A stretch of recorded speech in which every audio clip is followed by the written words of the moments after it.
Um, Well, there could still be like a little like kid, not like maybe like kid setting, but just like reduced violence setting. I I agree. don't find it to be like super like violent though. I mean, like I get that you're like when you run someone over, they don't like bleed out on the sidewalk. They like feel like cartwheels and shit. That's true. And like the gruesomeness of the game doesn't really stay. If you like move away from the area for a little bit, it all disappears. Everything's fine again. As opposed to like, um, Come back to a crime scene. yeah, exactly. Like for days, and then there's like uh, a little monument or something there to the person, for like a long time. There's none of that. It's also um, brief and fleeting, um, and I get that. It's a game. I get that. What I was trying to say though is that if you could put Grand Theft Auto in VR, VR would be popular as shit. Do you agree with that? Um, in first person, I Even mean, even third person, whatever. first person changes the nature of the game, so I don't know how people would reciprocate it if it was shifted to first person. But I mean, it would be like a big pump from the promotion. But I think gaming is already fun in VR, like way more fun than regular gaming. What's the So most I think What's the most popular VR game? it's VR chat. Okay, that that right there tells me everything that I know. That's not a real game. That's like a communication system.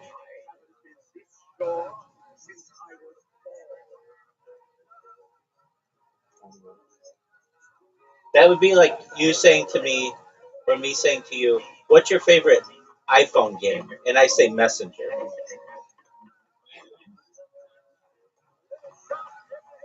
So what I'm saying is that there's never been a game in VR that transcends and like makes it so that it's so good that somebody has to say, "I have to get it."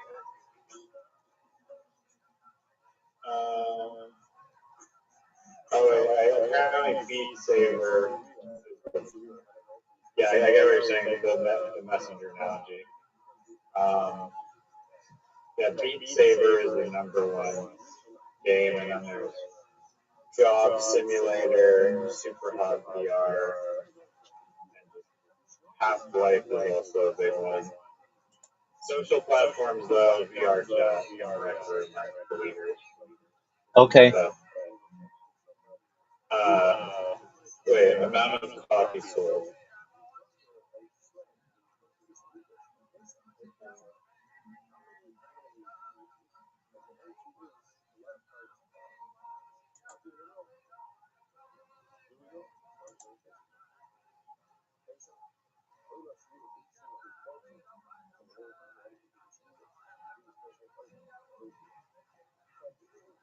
Did you see the like dome paradise thing in like Japan that they had? Yeah. That was like mind blowing to me. It was so it was so liminal. You love that shit. Yeah, just like the '90s camcorder footage. Holy shit!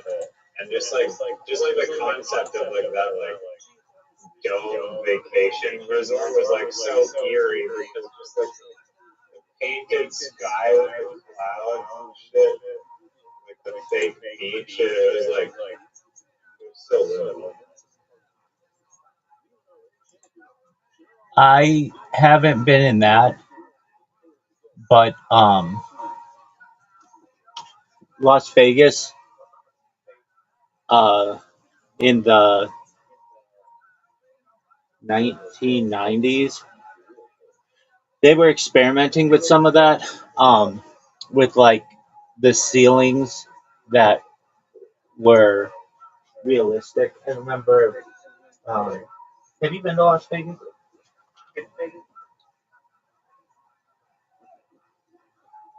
Have you been to Las Vegas? No. Oh, okay. Um, so they had um, a hotel that opened called the Venetian, which was supposed to be like Venice, and it had like gondolas going through it, and it had like a river that goes through it, and then the ceiling, the sky would like change depending on the time of day, and they did everything they could to make it like so you felt like you were in Italy, but not. And it was it was it was like the start of that. That I've seen now. This is like a more recent thing that I haven't seen in real life, but I guess there's a hotel or something that I saw that had an entire LED ceiling and walls, and like people would sit there, and then it would look like water was rushing all over you. Have you seen this? Um, no. I can kind of imagine it, I guess. Yeah, I mean it's definitely imaginable. Um, and that was wild to me. Like it looks really realistic. Like you're gonna get hit with all kinds of water, but it's just on screens. And then there's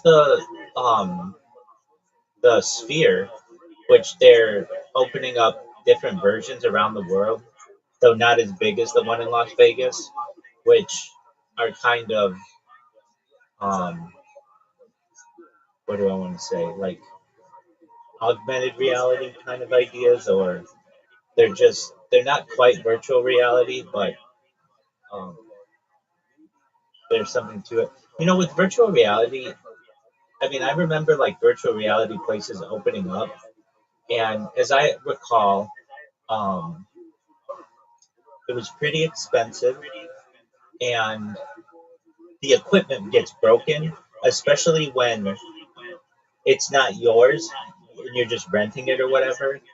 Even if just renting it for an hour at the place, people just throw the shit down and it breaks. And then when it breaks, it's extremely expensive to fix. And it's not like the guy who's working at the VR place generally has the knowledge to be able to fix like broken internal components. So, What do you mean the VR place? Like you could go in and like shooter games in VR because I've seen those. yeah, like they're like arcades. They're VR arcades. Yeah, I mean they weren't like super popular, but I mean I've seen them, and then I used them at like Disney Quest and some other places where like Disney's was a little bit different. I've talked about this previously, but they had a thing like you were talking about roller coasters. You design your own roller coaster, and then it would take you into a machine. You're wearing VR, and it would like rotate the machine with however you built the roller coaster. That to me was like wild to be able to see that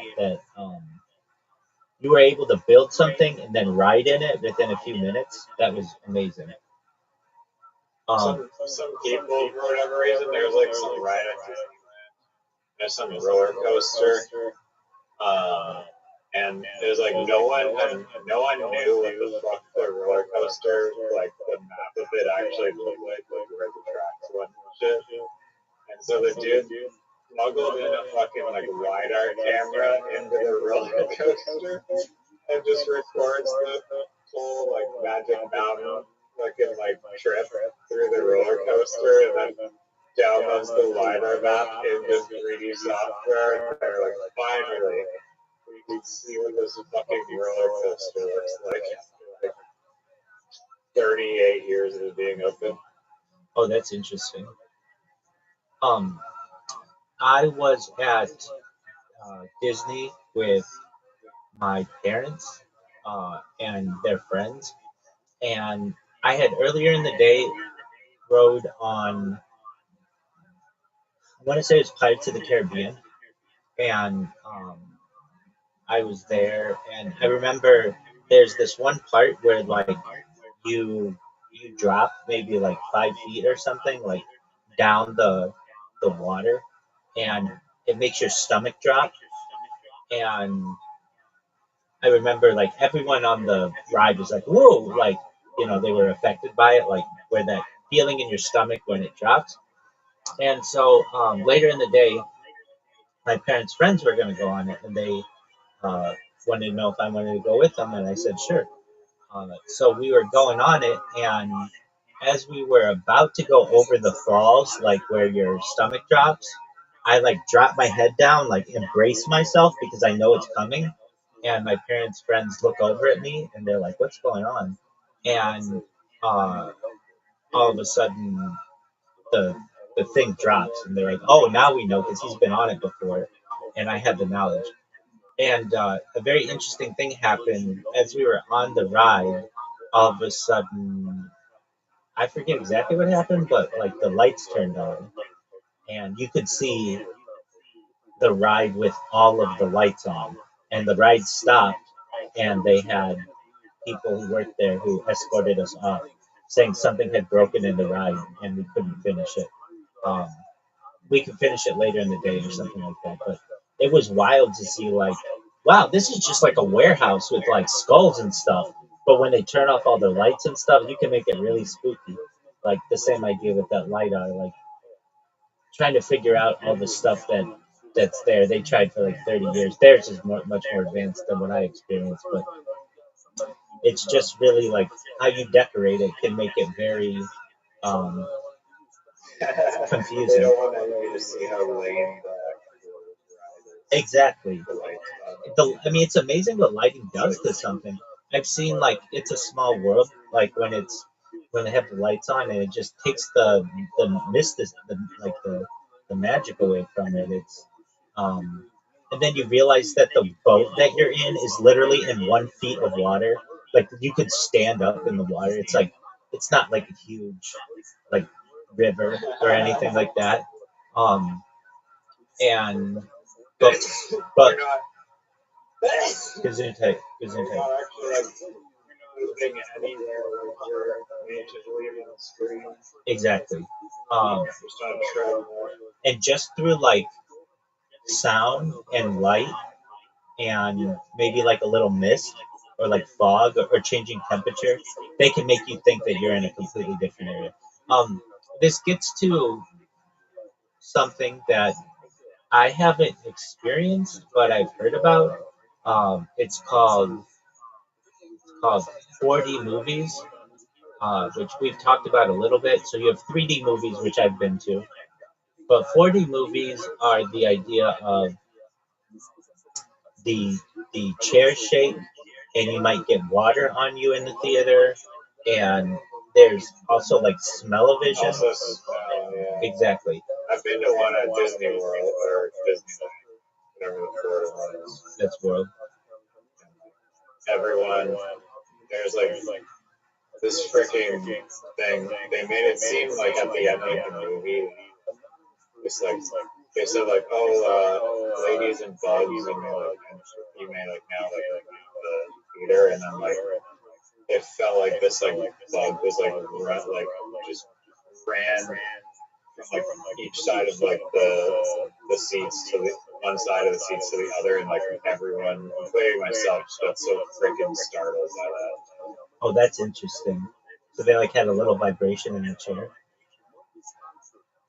Yeah, no, it startled the hell out of me, and like everyone in the theater. Um, Very cool. Well, that kind Also, of the smell that they chose was like terrible. that's an interesting thing. The mist was like whatever. But they don't they don't really do that now.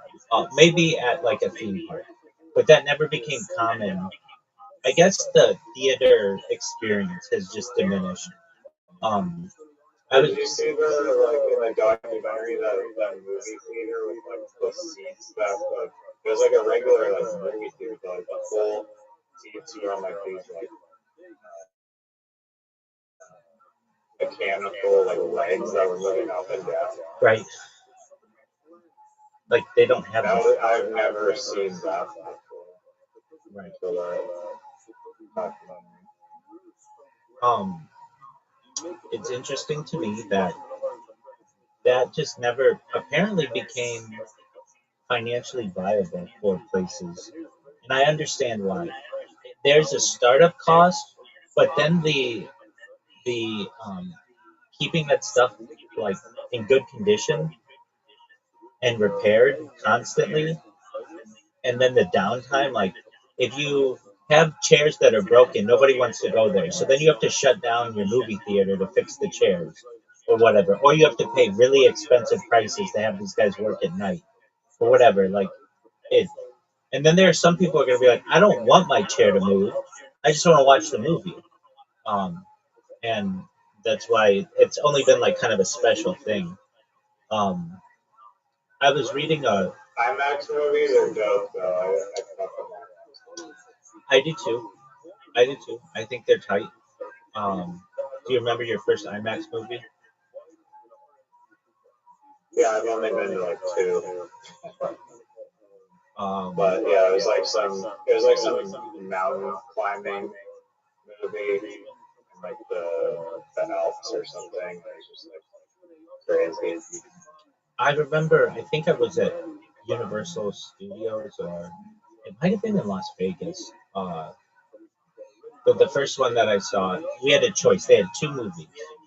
You could either watch one, which was like on nature, and the other one was on the Blue Angels. I don't know if you know what that is, but it's like America's like Oh, the fighter! I hope you chose the fighter pilot. yeah, definitely.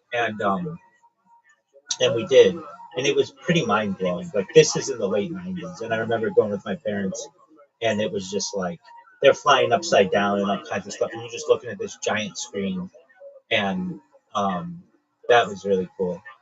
I had this really interesting I mean, experience. I watched like Top Gun. Like my first reality VR movie was watching the new Top Gun movie, and it was all, like it was pretty. I wouldn't say it was like as good as IMAX, though, but it was like close-ish. I don't know, like it was pretty damn. It was pretty freaking awesome. IMAX, I guess, is better still. I saw, At least maybe I didn't have the screen big enough. I saw. Um, okay, so there was this movie that came out in around 2007, 2008 that I was obsessed with.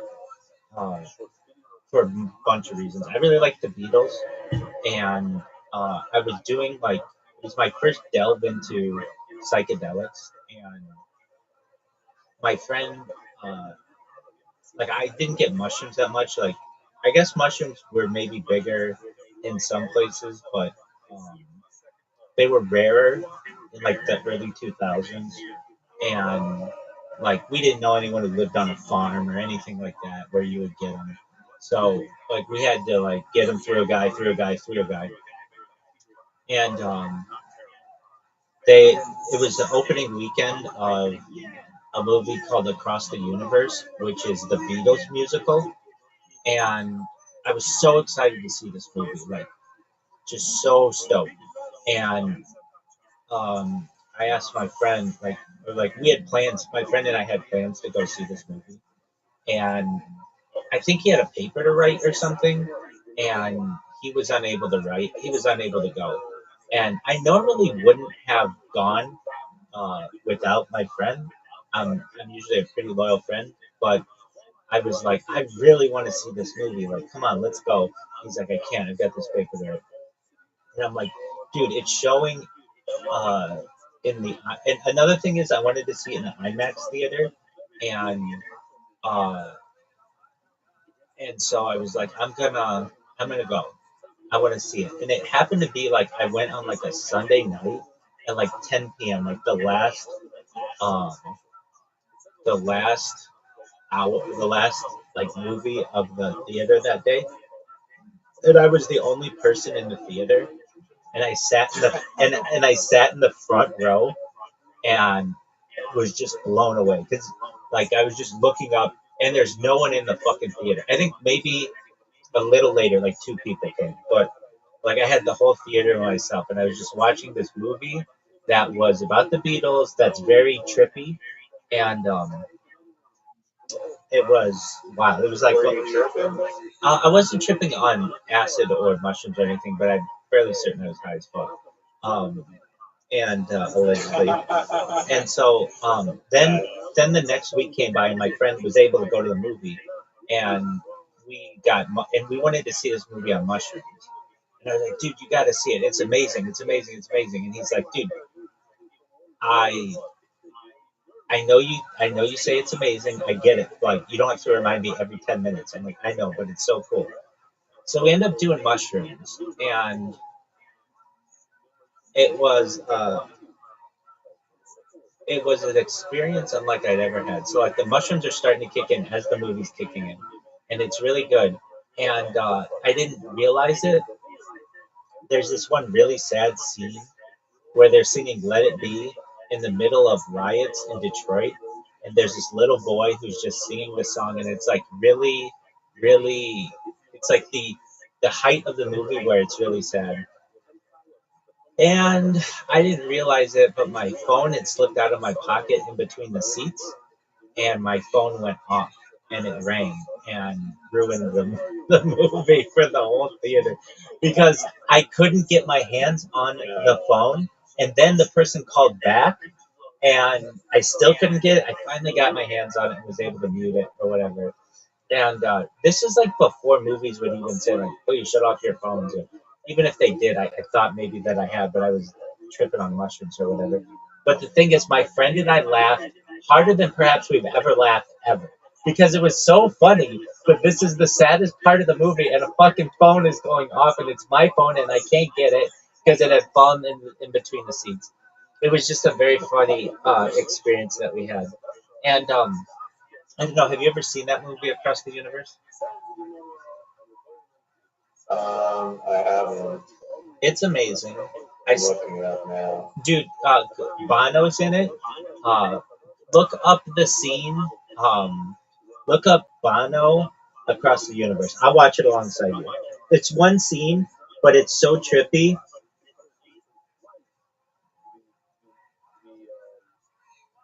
It says it's a musical romance. Yeah, dude, and it is, and I loved it. All right. So Yeah. go The to Bono scene? yeah. So Bono, it's in Bono U2. I'm the Walrus Across the Universe. Do you see that? Yeah, yeah. Okay, September 16th, 2019. Let me know when you start it. Alright, should be. Riser, before you start it, when I go viral, I'm going to throw parties. Oh, you're watching it like that. Tight. I want to throw a party like this. I'm going to throw a bunch of parties like this. But if you want to know what my party is, I want them to look like, it's this party.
Damn, that is trippy as fuck.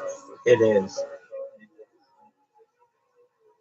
And you didn't normally see this kind of stuff in movies. And like being on mushrooms,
isn't that baller?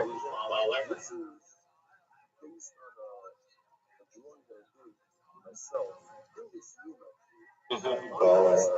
Yeah. When people ask me what mushrooms are like, or LSD or any kind of psychedelic, I say that's like the best that I can do. If you're like tripping hard, if you watch that scene, it's as close as I think you can get.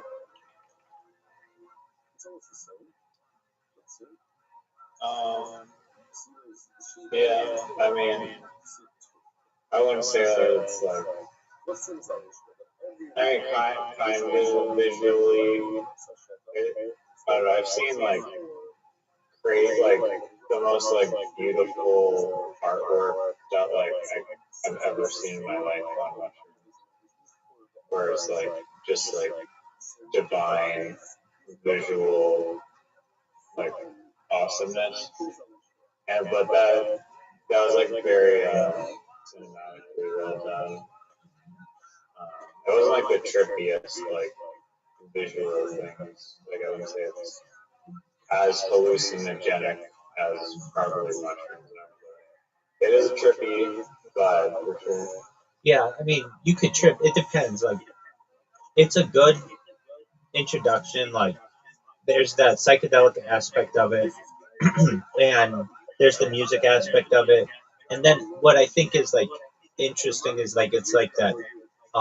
It can get like disjointed, and but then at the end it like all clears up, and it's like you're back at that house. Like, what the fuck was that? It's just. I mean, I could say like, oh yeah, watch like one of those frag. I'm sure you've seen these things. It's called like fractals on YouTube. Yeah, So I could say like watch that, which is really cool to watch when you're tripping or anything like that. I'm not denying that. I would probably rather watch fractals, but um, and it's still like in reality, like the aspect of it. Anyway, so my friend and I saw this movie, and it was like and we're tripping, and it was fucking wild. Um, he did not like it that much because it is a love story and it is a musical. And it's like, but dude, it's the Beatles. Like, how are you? How are you gonna make a movie about the Beatles that isn't about music? Like, but I really liked it. I liked it so much that I got it for him, uh, for his. Like he and his girlfriend had like an anniversary or something, or they had some. Maybe no, maybe did I get it for him? I think I did get it for him, kind of as a joke as well. Hey, so like in case you want to watch it again or something. Oh yeah, I think that's what happened. And he didn't watch it until he had his girlfriend come visit him, and then they watched it together, and he really liked it. Like I guess he there's that element of love in it that you're not going to necessarily experience unless you're in love with someone, and or it's more difficult to. Anyway, um, that's a cool movie, and they do all that stuff without uh all of that is like it's not like AI or computer generated. It's like uh, I just found that to be a fascinating movie. And then also a really interesting thing, it has a female director. It was one of the first movies I've ever seen that had a female director. For many years, there were no real female directors who were making big movies. Like it's become more common in the last 20 years, but like your heart, it's hard. But I thought it was still like a very like It is. It dominated like it absolutely is. I'm not saying that it's common, but back then there were like none. Like you couldn't find someone. It was just not a thing. yeah. And so that was a big thing. Like I was like, oh, this is what a female directed movie is like. It's it. I loved it. I love that movie. Anyway, um, I was talking. We were talking about the um IMAX, and so to see that movie in IMAX being high as fuck, that was wild. And then when I saw it on Shrooms, it was we weren't in an IMAX, but just a regular theater. It was wild. And there's this idea. I don't know. I'm sure it's like a scientific phenomenon. Like, imagine you're watching a screen, and then you get that screen closer and closer to your eyes, so that you have no peripheral vision, like you are in VR. I think there's a certain like this dislocation that happens from you in life once you no longer have that peripheral vision. Would you agree with that? Um, like when your visual field is just completely encapsulated with the screen. That's correct. Yeah, no, it definitely like hijacks your mind, like, screen because you're like teleported into it more. I It's not. I mean, it's basically it's like VR, but it's just like instead of having a virtual reality, it's like a physical different reality. I agree. Um, I'm thinking of I was right. gonna say that. Or yeah, go on. I'm thinking of the next thing that I'm gonna write. Probably after this conversation is the argument that we need to standardize. I don't want to say it. Standardize art dimensions. This gets really frustrating in video editing. Like, and you've done some video editing, so I know you know what I'm talking about. Like, where older older movies were done in like 3/4 dimensions, 3/4 dimensions, and then like modern stuff is done like 9:16, like widescreen, and then you get like vertical on phones. And there's no standardization of this. Do you want to know what I'm advocating for as the standard?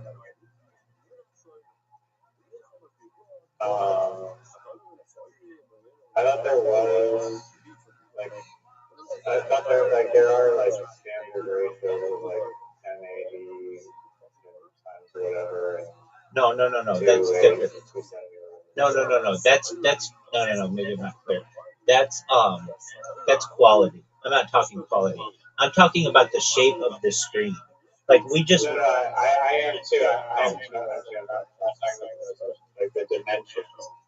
There are like known like standardized dimensions. But Maybe not on like for shooting vertically, because each phone will take. But even each phone should, probably have something standardized, definitely for phones. there are too many standards though, which means there's no standard. If you go to a movie, it's 9:16.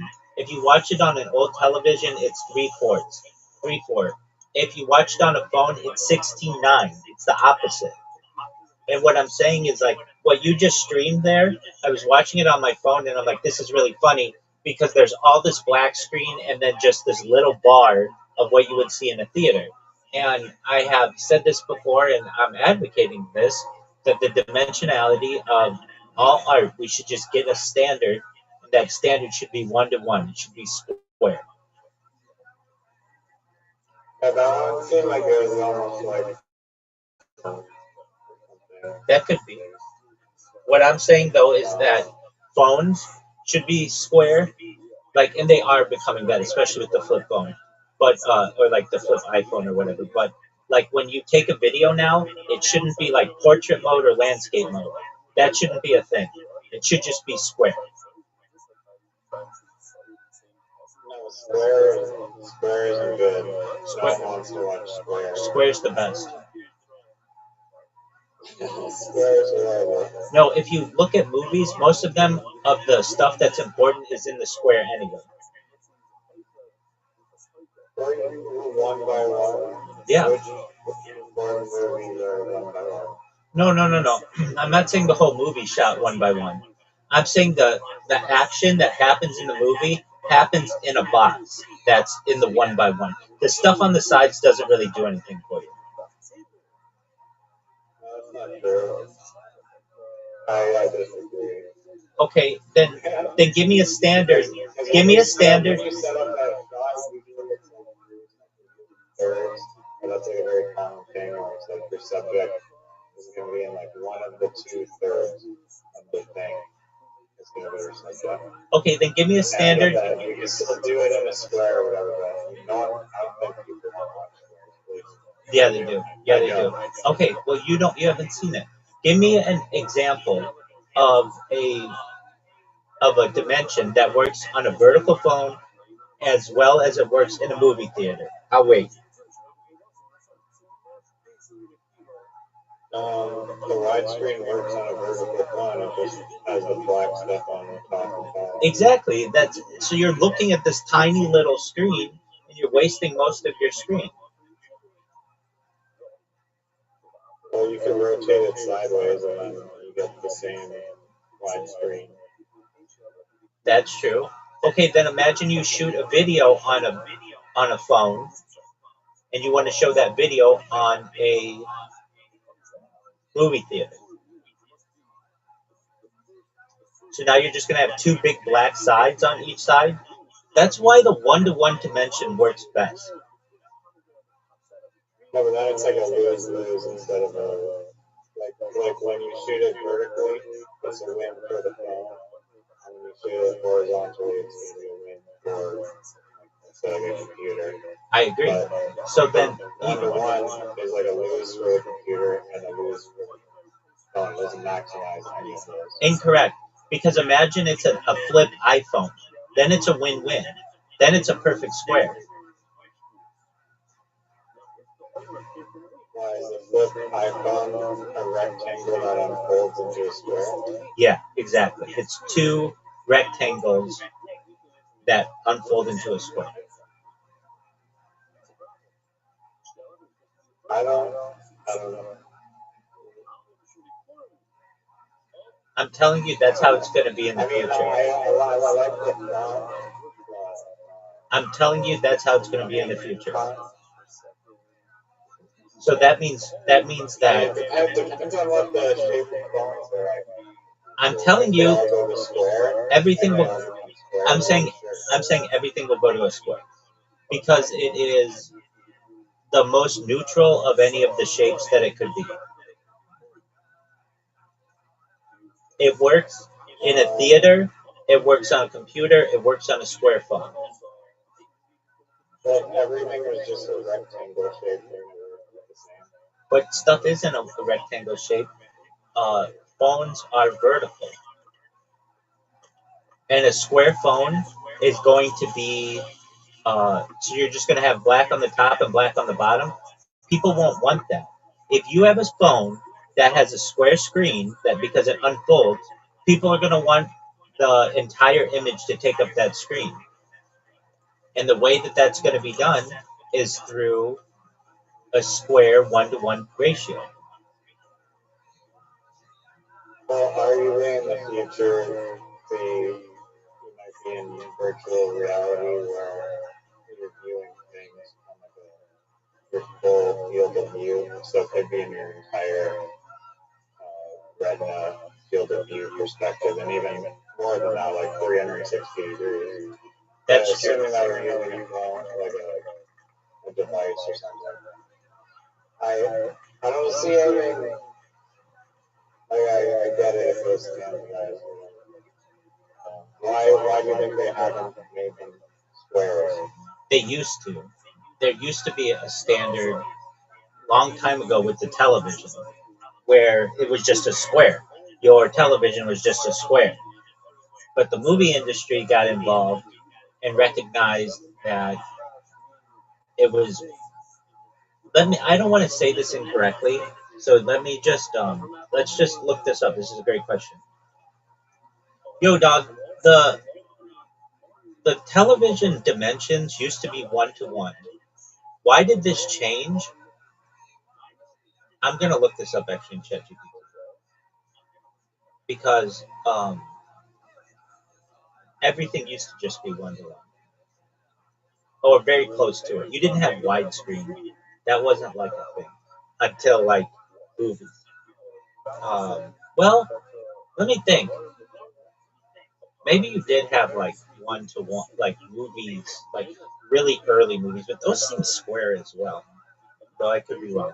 Um, we're gonna look this up. This is a great question, and if ChatGPT wasn't jerking itself off, we'd have the answer. All right, here we go. Yo, um, what's up with dimensions of media? It seems like it used to be 1-to-1, like a square, back in like when early television, maybe even early movies, and then it went to widescreen, and now we have vertical. What's the most efficient way to have it, and why did it change? Give me the timeline, and then also what's the most efficient way. If it doesn't say square, then I'm gonna say that it's wrong. You're basically tracking a tug of war between technology, human vision, and distribution platforms. The shape of media, the aspect ratio, isn't random. It's optimized for whatever constraint dominates at the time.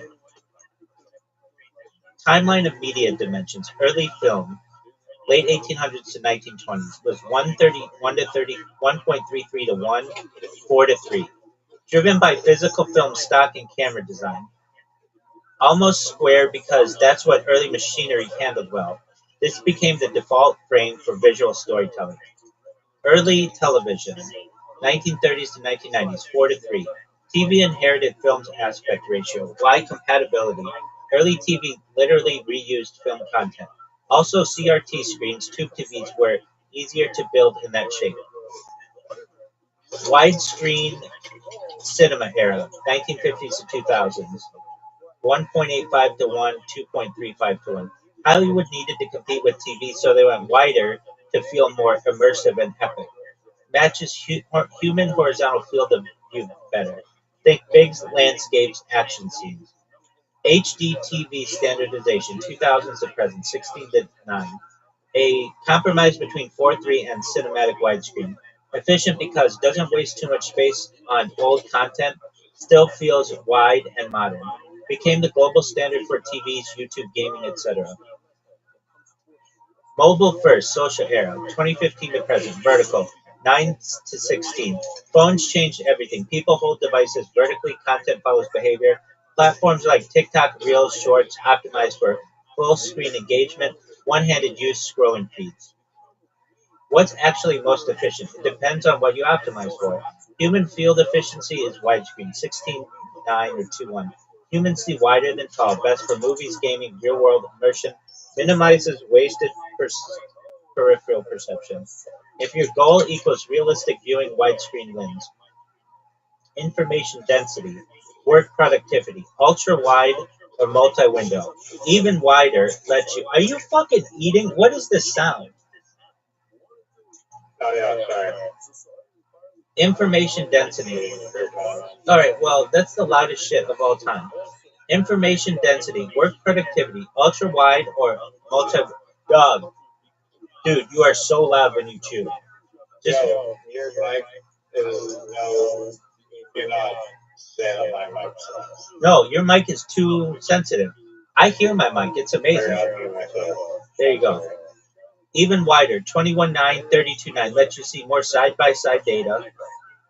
Let you see data side by side, reduces context switching. That's why traders and programmers love ultra-wide monitors. Attention capture, modern media, vertical 916. Maximizes screen coverage on phones, eliminates unused space, no black bars, feels more personal like FaceTime, higher engagement metrics. If your goal is to maximize attention, vertical wins. Cross-platform efficiency, 69. Safest universal format. TVs, laptops, YouTube can be cropped into vertical if needed. If your goal is flexibility, 16.9 wins. 69 wins. Big insight, the real answer. There's no single most efficient ratio. Efficiency, F device perception, distribution channel, and goal. That's why we live in a multi-aspect world. Doug, fuck that shit. Yo, dog, I think one-to-one's the best, especially with a flippable iPhone. It's square, it works everywhere. What are your thoughts? I get your intuition, but one-to-one is best, only works in a very specific case, not universal. Let's break it down. Where one-to-one strong actually is strong. Platform neutrality. That's what I'm talking about. A square fits design into both vertical 916 and horizontal 69 with minimal cropping. That's why Instagram originally pushed it. That's what I'm talking about. I know it did. UI simplicity, symmetrical, predictable framing, easy for grids, thumbnails, product shots. I agree. Foldables. Your point. On something like a folded phone, square feels native. No rotation needed, less cognitive friction. So yeah, for works everywhere without thinking, square is arguably the most robust.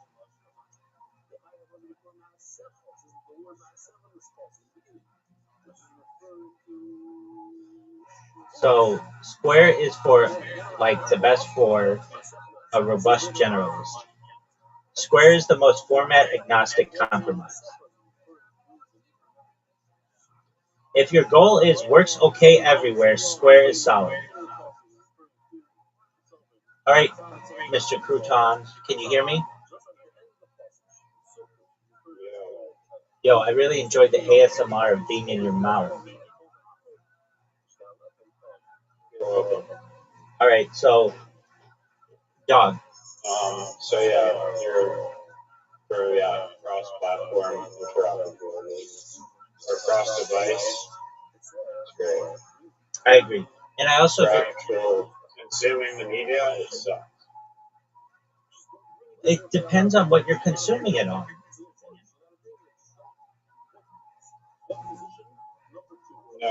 Like the human eyeball wants to see wider. It doesn't want to look at squares because the human eyeball sees like 90 degrees to like 120 degrees. So you can see wider than you can tall. I get that, and there isn't anything that says you can't zoom in on it if you want. Is that going to make the square bigger, or is it going to turn into a rectangle? No, you keep the square the same size, and if you want to view it on a movie, you can zoom in on the movie if you want. Then you're going to lose vertical. That's true. Stuff. That's true. That's why I'm saying they should just make everything in squares. Everything square works everywhere. Square works if you shoot out like a far enough away camera lens that if you can zoom in to whatever ratio you want. Square is um, Square is very neutral. It's very symmetric. It's it's it fits circles well. If you get into this landscape argument, then it's 16:9 or super wide or ultra wide, and it depends on the screen. And then it stinks on a phone, and then the phone, if you do the vertical, stinks on a wide screen. That's why the square is neutral enough that it works. And it's why Instagram used to do that. Instagram, you literally had to use a third party to, like, if you wanted to post your photo that was, say, like a landscape photo, like when you try to upload to Instagram, and still if you try to upload to Instagram to this day, it'll just crop out like a bunch of the photos. Yeah, I've uploaded photos of my dog, and like, there's half my dog cropped out, and I have to go in and I have to like manually zoom out and screenshot or use the third-party tool to format it so that it can be uploaded into one-to-one format on Instagram. I get that. Another thing I want to see change, and this is a big one, and it's amazing to me. I go through this every day. The phone does not, how do I want to describe this? It doesn't like have a wide field of view. And I think that should be changed. When you turn the camera, well, that distorts things. I'm saying that like I'm live right now on a bunch of different laptops, and they have a wide field of view. But a phone is very like narrow, and I don't like that. You should be able to adjust that if you want. So what I'm saying is that I could have my iPhone and have it with a really wide field of view, maybe 180 degrees or pretty close to it, and that would be fine. As opposed to what it does right now, which is like I don't know, 90 degrees or something. There's like um, and I Yeah, get no, so like you want like the fisheye picture on the new iPhone, you don't have like 180-degree fisheye view, but you have like this point 0.5 view that's like very zoom, like you, it's like a much wider, further back perspective that that's what I mean. Yeah. you can select now on the new cameras.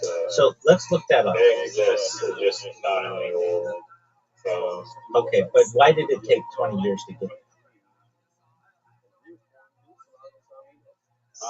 I'm sure China had it much sooner. That's true. Okay, I'm gonna ask a really good question. I believe it was the Pixel, the Nexus, or something. Some phone had a 56 megapixel camera. This was like 10 or 15 years ago. Why doesn't the iPhone still have this yet? You're remembering something real, but a bit mixed together. Uh, Phones like the Nokia Lumia and the Nokia Sony devices had crazy high megapixel counts for the time, 41 megapixels, later 48 megapixel sensors. That wasn't really a mainstream phone 15 years ago, but I mean, it was close. It was 13 years ago. 41 megapixel Lumia 1020 and 48 megapixel, 64 megapixel, and 108 megapixel became common on Android. So why didn't iPhones chase that earlier? Because megapixels are kind of a marketing trap. I get that. Bigger pixels equals more pixels. More megapixels equals smaller individual pixels if sensor size stays the same. Smaller pixels equals worse low light performance, more noise. Apple prioritized larger pixels, better dynamic range, more consistent photos. Result: lower megapixels but better real world images. Computational photography is bigger than raw resolution. Apple leaned hard into this. They lean hard into HDR, night mode, image stacking, smart sharpening. Instead of just more dots, they focus on better processing, file size, and usability. A 50 to 100 megapixel photo takes way more storage, slows processing, is overkill for most uses, social media screens. But here's the twist: you're kind of right today. Modern phones actually do have do have high megapixels now. iPhone 14 Pro, 48 megapixels, iPhone 15 Pro, 48 megapixels. But they don't always shoot at a full 48 megapixels. They use pixel binning, combine pixels to output 12 megapixel images with better quality. The key idea, megapixels does not equal image quality. What matters more is sensor size, pixel size, lens quality, software processing. Why those old high megapixel phones didn't dominate. Phones like the Lumia 1020 were amazing on paper, but slow, bulky, and inconsistent.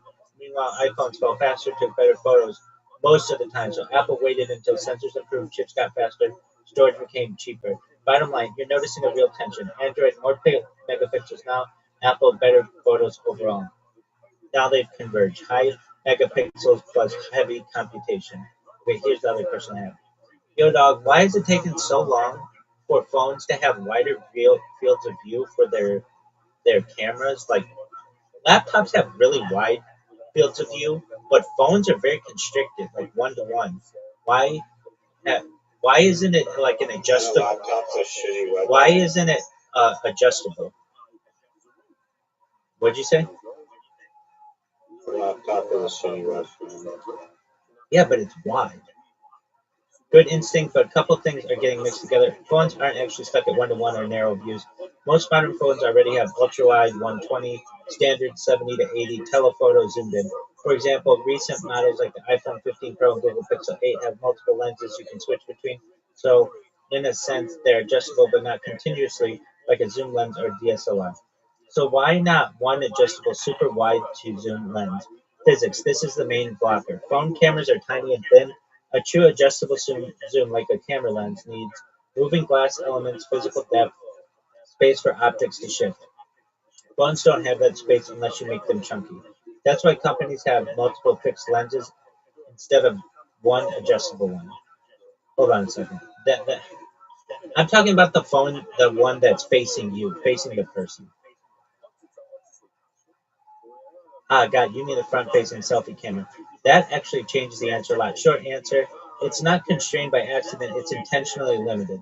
Why the front camera isn't super wide or smoothly adjustable? It's a space problem, even worse than the back camera. The selfie camera has to fit into a tiny notch hole punch bezel alongside sensors, Face ID, infrared, etc. on phones like the iPhone 15 Pro. There's basically no depth for moving lens elements, so adjustable optics almost impossible without making the phone ugly or thick. Too wide looks bad on faces. This is the big one. Ultra wide front cameras cause big noses, stretched faces, warped proportions. That's why phones don't default to laptop style wide angles. Even though laptops feel wide, they sit farther away, are used casually. Zoom calls, not photos you keep. Phones are used for selfie, social media identity. You don't want distortion. So companies intentionally limit field of view for flattering results. Distance changes everything. Laptop 2 to 3 feet from your face, wide lens looks normal. Phone 10 to 18 inches, wide lens looks distorted. Same lens, different distance, totally different look. It is adjustable, just not how you expect. Modern phones already cheat a bit. Slight digital zoom cropping, face tracking and reframing, center stage style features. Apple does this on iPads. Some phones widen your view when more people enter the frame and switch modes, but it's software based, not a physical adjustable lens. Battery plus simplicity. Front camera is used constantly. Face ID apps, video calls. Adding moving optics, multiple front lenses would drain battery, increase cost, complicate the design. The real trade-off. Front camera design is optimizing for does your face look good quickly and consistently, not maximum field of view. So why laptops feel wider? Because they optimize for fit multiple people in a call. Phones optimize for make you look good in a selfie. Different goals, different lens choices. Bottom line, you could make a super wide adjustable selfie camera, but it would look worse most of the time, be harder to build, add bulk and cost. So instead, companies pick a moderately wide, flattering default and use software to fake flexibility. All right, so that makes sense. I don't agree with it, but it makes sense.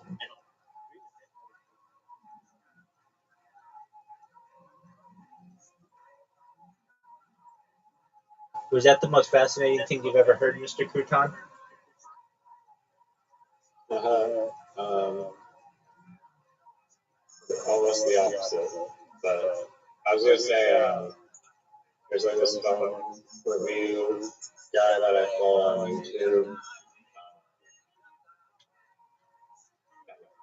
I can't remember the name off the top of my head, but he reviews these phones. And, like the Chinese phones, just like are just way better than Apple iPhone Way and better. American phones in general. About, And you can't like just buy the Chinese phone and like connect it to like an American cell network. nope, I don't think you cannot. maybe I tried. maybe I yeah. tried. I tried.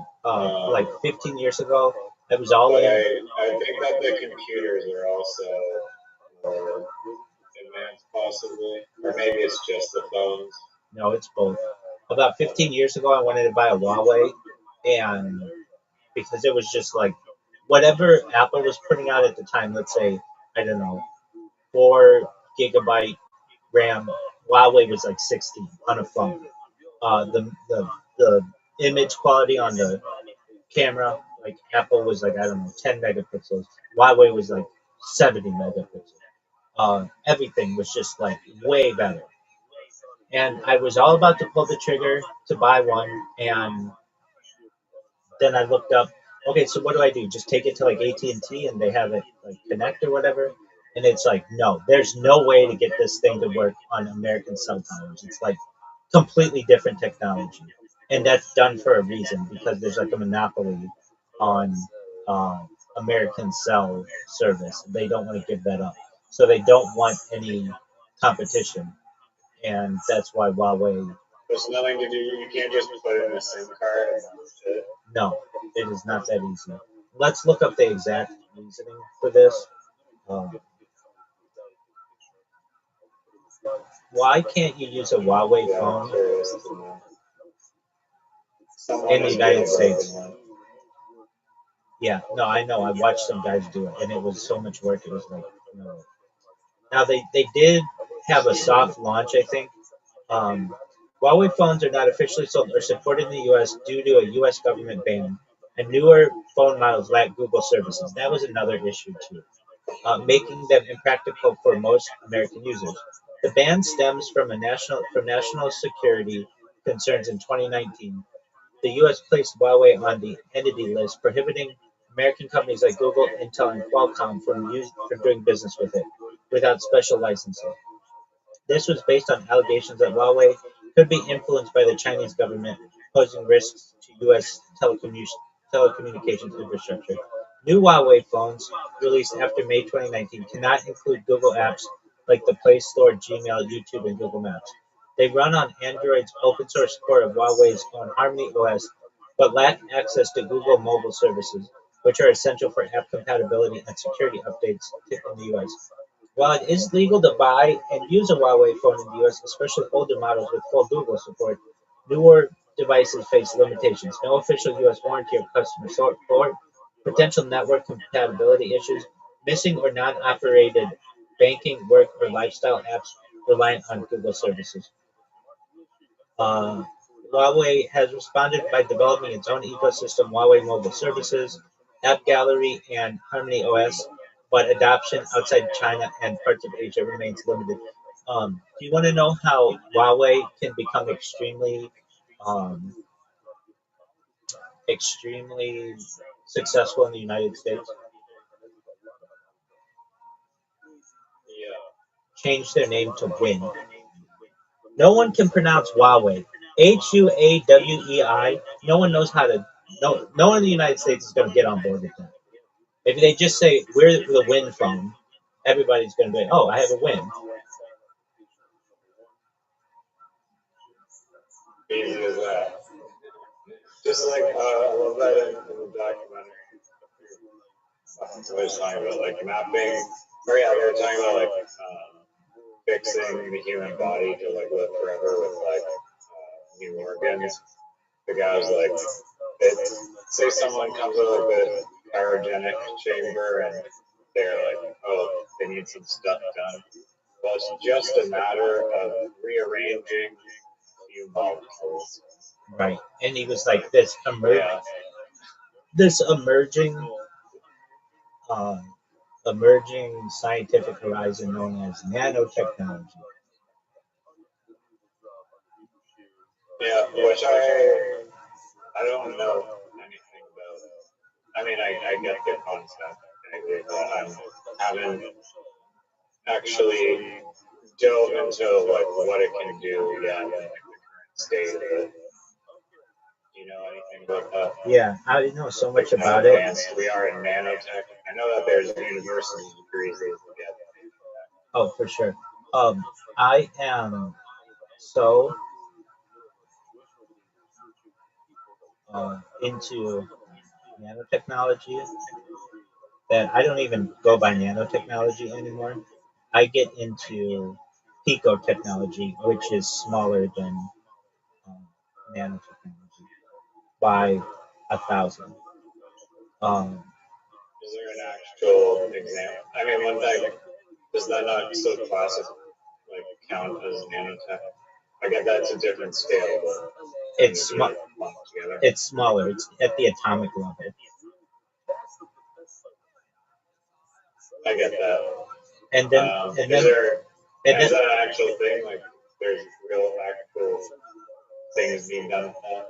um, starting I to. mean, isn't the like when they uh when they are laser printing chips or something, they're or like building the chips. It's like they're getting to the point where like the transistor things are like so small where it's like we're at like 1/1000th of like the width of this piece of hair now, and it's like we can't even go much smaller. So Moore's law or whatever might be invalidated or something. No. Moore's law is Or different. it may Moore's law is already different. been invalidated. Moore's law is different. Moore's law is the idea that every 2 years the processing speed in computing doubles generally, and it's not a law. It's just more of a uh, it was more of a pattern that has been constrained because of the companies that are in like the companies that are in charge of or responsible for this type of technology. So the thing that competes with this is planned obsolescence is a big one.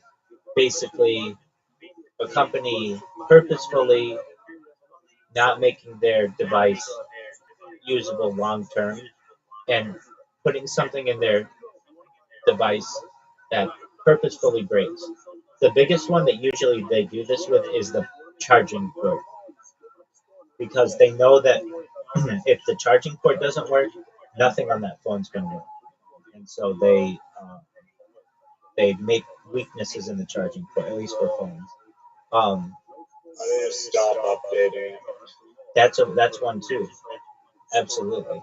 Um, and or And then they it's like, oh, you want to use your app for like gift the dishes. Well, that requires an update. that's true. Your phone is too old. That's true. Or they when you do an update, and they got in trouble for this. It would purposefully slow down your phone and kill your battery. And they got sued in a class action lawsuit, and they lost. And the people didn't get the money from it, like government agencies got the money for it, even though government agencies weren't the ones who lost out, which is a bullshit thing. Um, okay, but in terms of getting smaller, you can't like we are still not even close to being like super small. We think we are because the stuff is really small, but you could give it 100 years and all of that stuff could be like 1,000 times smaller, especially with 3D printing, where like nobody 3D prints silicon chips right now, but in the future you'll be able to, and then when you have that kind of of an organization of a chip, you will have the ability to perhaps um, like make different orientations that you wouldn't have been able to with standard building of chips.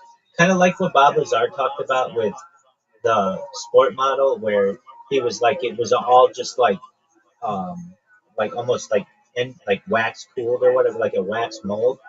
You would be able to just create versions of that that you couldn't traditionally build with with building on top of each other with traditional construction. Um, and uh, the idea of this stuff is already really small. Like, what am I trying to say? The things that constrain us are, especially in a phone, are not like the chips. It's like the camera. That's why the iPhone has that stupid thing on the back, that like that hump for your camera, which I think is stupid. I think they should work on the technology to make that flat. Um, but Apple has the Yeah, no, technology. I have it, and I cannot believe my old camera was just like you could lay it down on a table, and then this new one you cannot lay it down flat on a table, and I was like, this is like a pet peeve and a half right here. Oh, absolutely. It's a joke. What the fuck? It's a joke. It's like And you might as well just make the battery bigger or something. that's what I said. That's what I've said too. Make the whole thing bigger then, and then make it flat and smooth. But they know what they're doing. They know they could do that, but they know if they do that, then people will hold on to their phones longer. Um, and that means fewer people are buying new phones. In the future, I don't know if like in the next 10 years, but in the next 100 years, you want to know how your phone's going to work?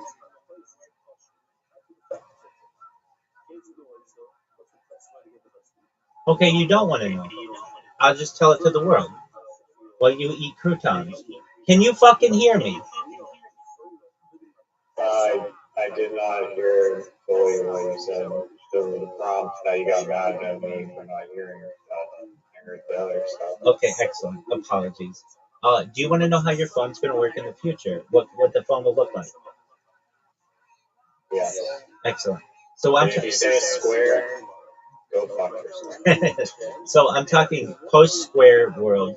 Um, okay, so you'll have um, the phone will eventually go to a flip phone to a square, and then there's a way that you can wear like a watch, or just imagine a band on your wrist, and and it will project on your hand, and then you can use your hand as a screen. I don't know if you've seen this before, but like this is already a type of technology. And then from there, Holographic. yes, yes, and then from there, it will just project in front of your face, and you'll like touch the hair, like in Iron Man. Um, and but we're not there yet. And the way that the phone will work, there's already a company that does this, and I think it will be more popular in the future. You won't keep buying phone after phone after phone after phone if you don't need to. What you do is you will buy like Legos of a phone. So let's say you want to upgrade your camera, you just buy the camera portion of your phone and like just connect it like Lego. Same with like if you need a new battery, you just connect that with like Lego. Or if you need a new screen, you can just connect it like Lego, and it can come apart like Lego as well, and it works very well. Um, and I'm sure you've seen like versions of this. Like, have you seen those LED walls where they like take one of the like pixels out or one of the screens out, and then it like has like a square gap, Yeah. and then they put it back in, and it's like perfectly smooth. You know what I'm referencing? Yeah. Okay, excellent. It'll be like that. Uh, and then the other thing that's going to be a game changer, and I talk about this often, Americium batteries are already used in residential smoke detectors, so you don't get that beep sound every fucking 6 months or whatever. They work for like 7 years straight. But the big thing, the game changer in phone technology is going to be the gravity battery that uses microgravity of the Earth to charge itself, so you never have to charge the battery.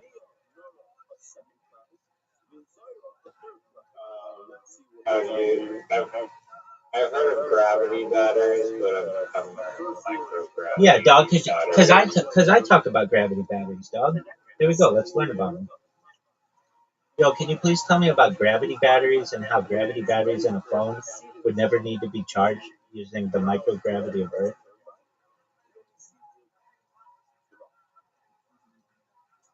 Gravity batteries are energy storage systems that work by lifting a heavy mass to store energy as gravitational potential energy and releasing it by lowering the mass to generate electricity. But they cannot operate in a phone using Earth's microgravity. Hold on a second. I know they can. Because the technology requires significant height and mass. Hold on.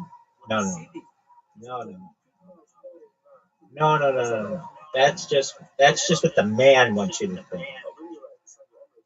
Yo, dog, please tell me about future gravity batteries in phones that never have to be charged and are charged just by using microgravity of being moved in your pocket in person stuff. Cool idea, but the core premise needs a reality check. You can't get meaningful power from microgravity just by moving around. Hold on a second. I know you can. Gravity itself isn't an energy source. What you can harvest is motion, your steps, pocket movement, but the amounts of energy available there is tiny compared to what a phone uses. Hold on, hold on, hold on.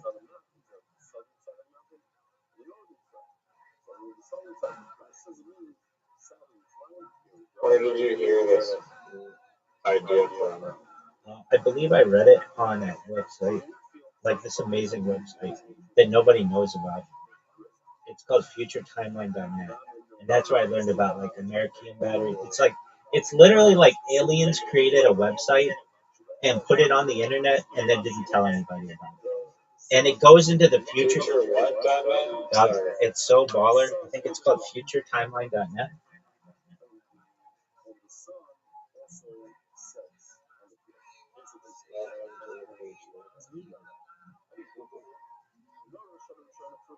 It's literally like aliens gave people their plan and then didn't tell anybody about this website. Yeah, dog. So it goes way into the future with like technology. Like if you go to the Beyond page, it goes beyond a million. Toy to the infinity and beyond. Yeah. I'm at 2090 right now. Photosynthetic humans by 2090. That's in my lifetime, possibly, if I live to 100, which I probably will if they have photosynthetic. In 50 million years, Africa will merge with Europe, forming a new mountain range that rivals the Himalayas.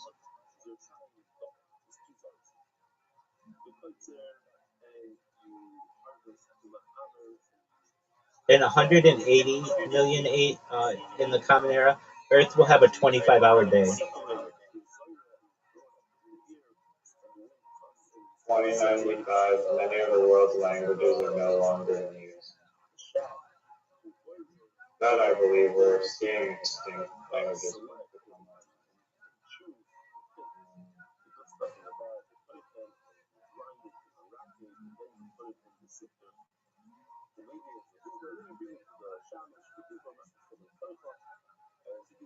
So hold on, let me go. Let me look at it.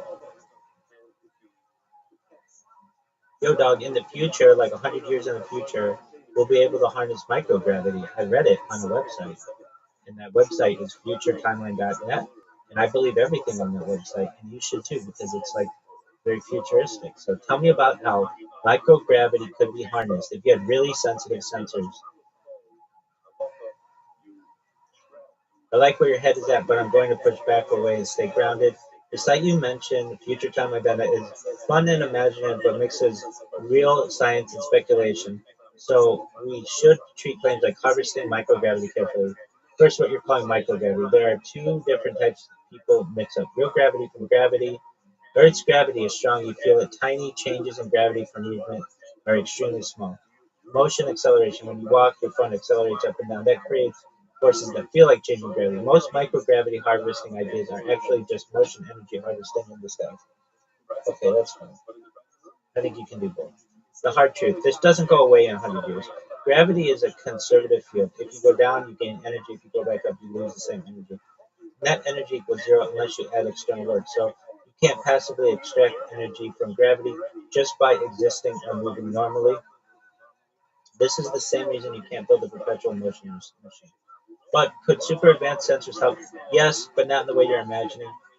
What ultra-sensitive tech can do detects the insanely small changes. Future devices might measure tiny gravitational variations, subtle body motion patterns. We already do this thing with things like atom interferometers. Improve motion energy harvesting. If sensors and materials get better, capture more energy from walking, convert vibrations more efficiently. That's what I'm talking about, converting a vibration more efficiently. Still, you're harvesting motion and not gravity itself. Use large-scale gravity gradients. This is real. There are ways to use gravity differences: hydroelectric dams, water falling, tidal power, moon plus tidal interaction. These work because there's a continuous external energy input, not just micro movement in your pocket. Could future tech make your idea work anyway? Let's stretch it 100 years. Scenario that might happen. Ultra efficient electronics, 100 times less power. Near perfect energy harvesting from motion, heat, light, radio waves. Then your phone might never need charging because it sips tiny energy from everywhere.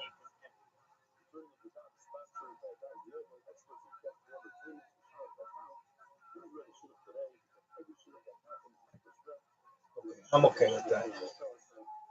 But I still think that microgravity can be a thing. Are you reading that website? Pardon? Are you reading that website? Yeah, It's baller as it's baller as fuck, isn't it? yeah. 10,000. Doug, that's why you rock with the best.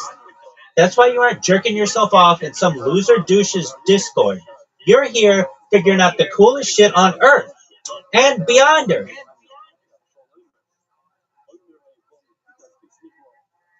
Tweet.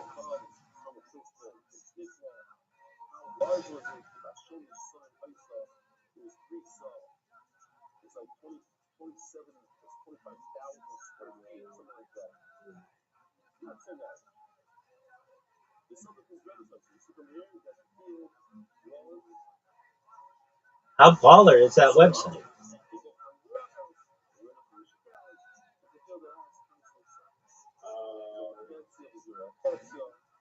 It's pretty short. It's kind of short, but What do you still dang what do you mean it's kind of short?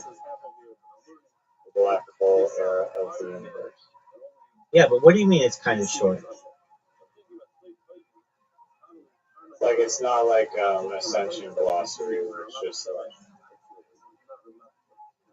zeons of information. Is that one website that we went to? Yeah, that website's cool as fuck too. Oh yeah, this is that one that I randomly found and I told you and Caspian C about. Yeah, no, whenever I am bored, I'll go to that site. No way, you still go on it. I mean, I memorized the name of the URL. Yeah, you did. The lady who runs it is super hot. She's like a really beautiful woman. Do you know what I'm talking I about? heard her speaking on, she has a few YouTube videos of her talking on YouTube, and she was talking about how there are like humans on Earth who like had evolved like basically like, upgraded DNA that like allows them to be like really in touch with like this force energy of like, the universe and shit. And I was like, damn, that actually explains like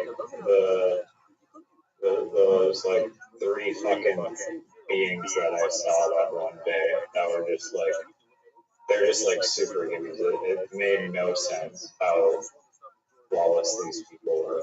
Okay. Is she as hot like in video as she is on this picture? I mean, she sounded as hot as she looked. Right. So it's like a hotter version of what was that? Fucking lady on YouTube that I used to watch. Teal Swan or No one knows who that is. it's like the hotter version of Teal Swan. You don't know who Teal Swan is? No, who the fuck is that? Go look up Teal Swan. If this bitch isn't super hot, She's a spiritual influencer. dog, this bitch isn't hot. I know. That's no, but I'm saying the Ascension Glossary girl looks like hotter than me. Yeah. Dude, I can't believe you remember that website. Yeah, because it was sick. I agree.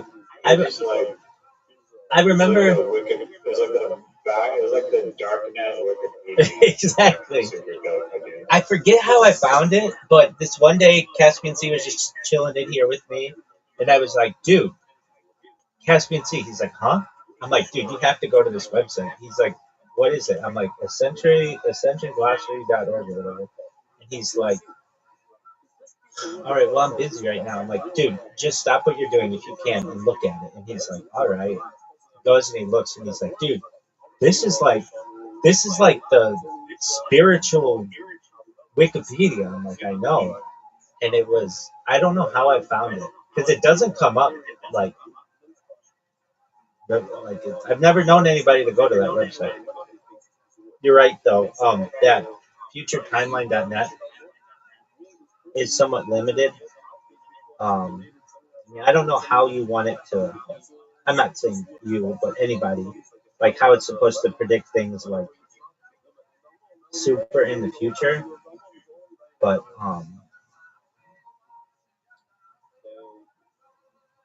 I I mean, did you look at all the pages of it? Have I read all the pages of the Ascension Glossary? No. No. On the other one though, I skimmed through it. Yeah. Okay. Yeah, I get what you're saying. It's not like super um, accurate, but I don't want to say super accurate. But dude, I don't know. It's just like by the year 2300, superhuman powers are available in common citizen. That's so baller. How do they define the Everybody like Rabbi Rothschild. Next question. Oh, here's the thing. 2080 microbial life is confirmed on that's already been confirmed. I don't know. Okay, what was the exoplanet? Like, do we have it? Have we gotten an example of it here and brought it back to Earth? Are we talking about like out of our solar system? 2040, 2460, the first American batteries are dying. So that's what I was talking about. Like, you were asking me about batteries or whatever, and or I was talking about them. Like, you'll be able to put your phone together like a Lego. And I one time was like looking at battery stuff, and somehow I got on this webpage. But they don't talk about gravity batteries. One time I looked it up. Like, yeah, this is what I would do. I would say, tell me 100 different. I would go to ChatGPT. Tell me 100 different kinds of batteries that are more efficient than lithium batteries, and it would just like name them all. Then I would start looking them up, and I remember gravity batteries were a big one. And I think that I understand that like kinetic batteries are a thing, or range of motion batteries, or whatever. But I think that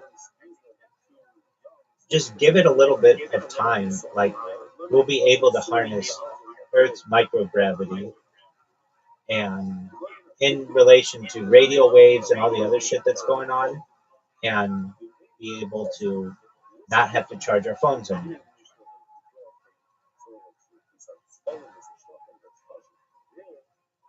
I mean,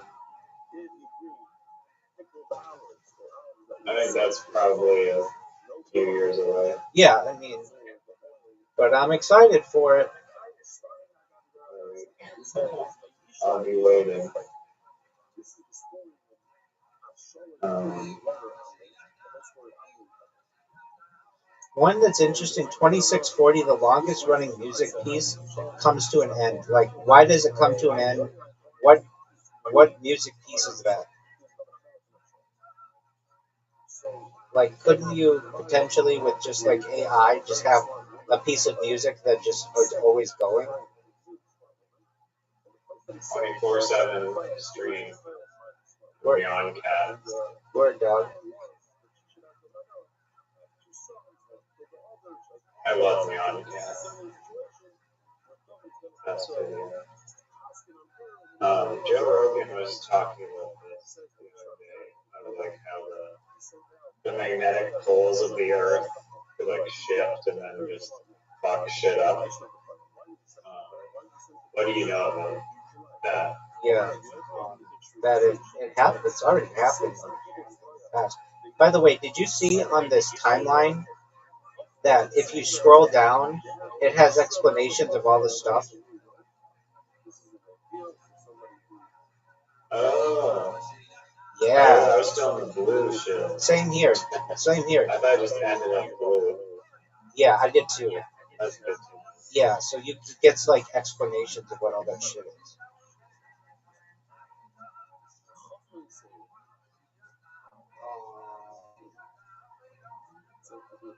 Why do the magnetic poles shift? As I understand, it has something to do with Earth's core and like the liquid iron inside. The Earth's magnetic poles shift due to dynamic process in the planet's outer core, where molten iron and nickel flow in complex turbulent patterns. This movement generates electric currents, which in turn produce the Earth's magnetic field, a phenomenon known as geodynamo. Origin of the magnetic field. The Earth's magnetic field is primarily generated to convection currents in the liquid outer core, approximately 2,900 kilometers beneath the surface. As the molten iron cools and rises, then sinks again, combined with Earth's rotation via the Coriolis effect, it creates swirling flows. These conductive fluid motions generate electric currents, which produce a magnetic field through electromagnetic induction. This is the magnetic induction equation. Why the pole shift? The flow of molten metal in the outer core is chaotic and constantly changing, leading to gradual shifts in the magnetic field structure. This causes the magnetic poles to drift over time, a phenomenon known as secular variation. The North Magnetic Pole has moved over 1,100 kilometers since 1831, accelerating from about 16 kilometers a year to over 55 kilometers a year recently. That's a lot.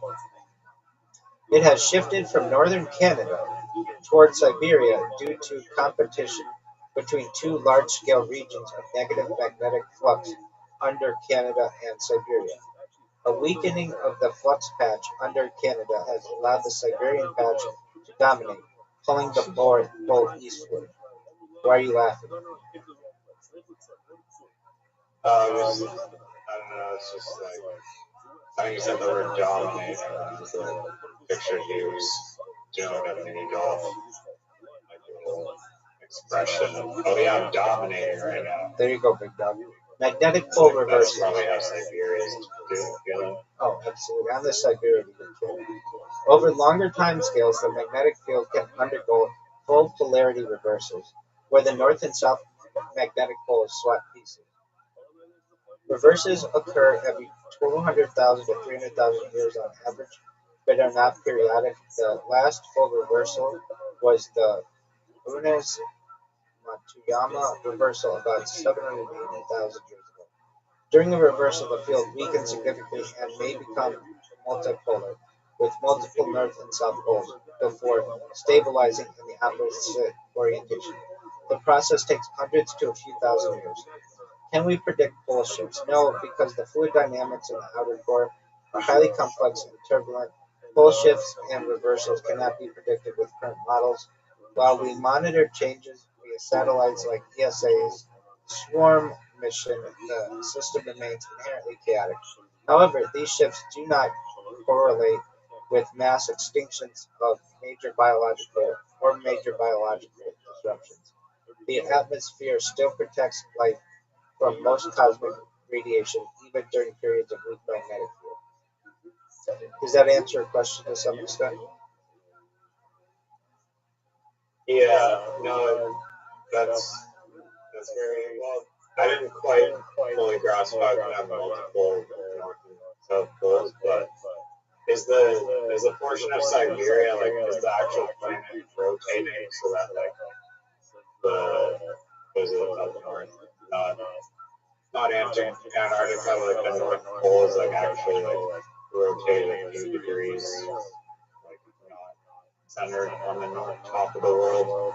Well, there are two Is it different. like if they shift a lot, like is like Joe Rogan said, like Florida ends up in like the North Pole, Alaska ends up in Texas. No, that's different. There are different kinds of poles. There is the magnetic pole. What are the different poles of the Earth? There's a magnetic pole, and then there's true north and true south. So there's Earth has three distinct north poles and their corresponding south poles, each defined by different physical properties. The geographic north pole, true north, the magnetic north pole, and geomagnetic north pole. Geomagnetic north pole, true north. This is the northern point where Earth's axis of rotation intersects the surface, located at 90 degrees north in the Arctic Ocean. While considered fixed for mapping and latitude, it actually wobbles slightly, up to 10 meters per year, due to seasonal changes and ice melt. Magnetic North Pole. This is the point where Earth's magnetic field lines point vertically downward, causing compass needles to align distinctly with it. Currently drifting toward Siberia at a rate of roughly 55 kilometers or 34 miles per year, it is technically a magnetic South Pole, physically located in the Arctic Ocean, currently about 450 kilometers south of the geographic North Pole. Geomagnetic North Pole. This represents the northern end of a theoretical bar magnet dipole that best approximates Earth's overall magnetic field structure. Located in Ellesmere Island, Canada, it moves slowly and predictably, serving as the center for models of the magnetosphere and aurora activity. So I want to see a thing. So if you go far enough north on Earth with a compass, your compass might be pointing north, but you actually could go further north to the true North Pole. Is that correct?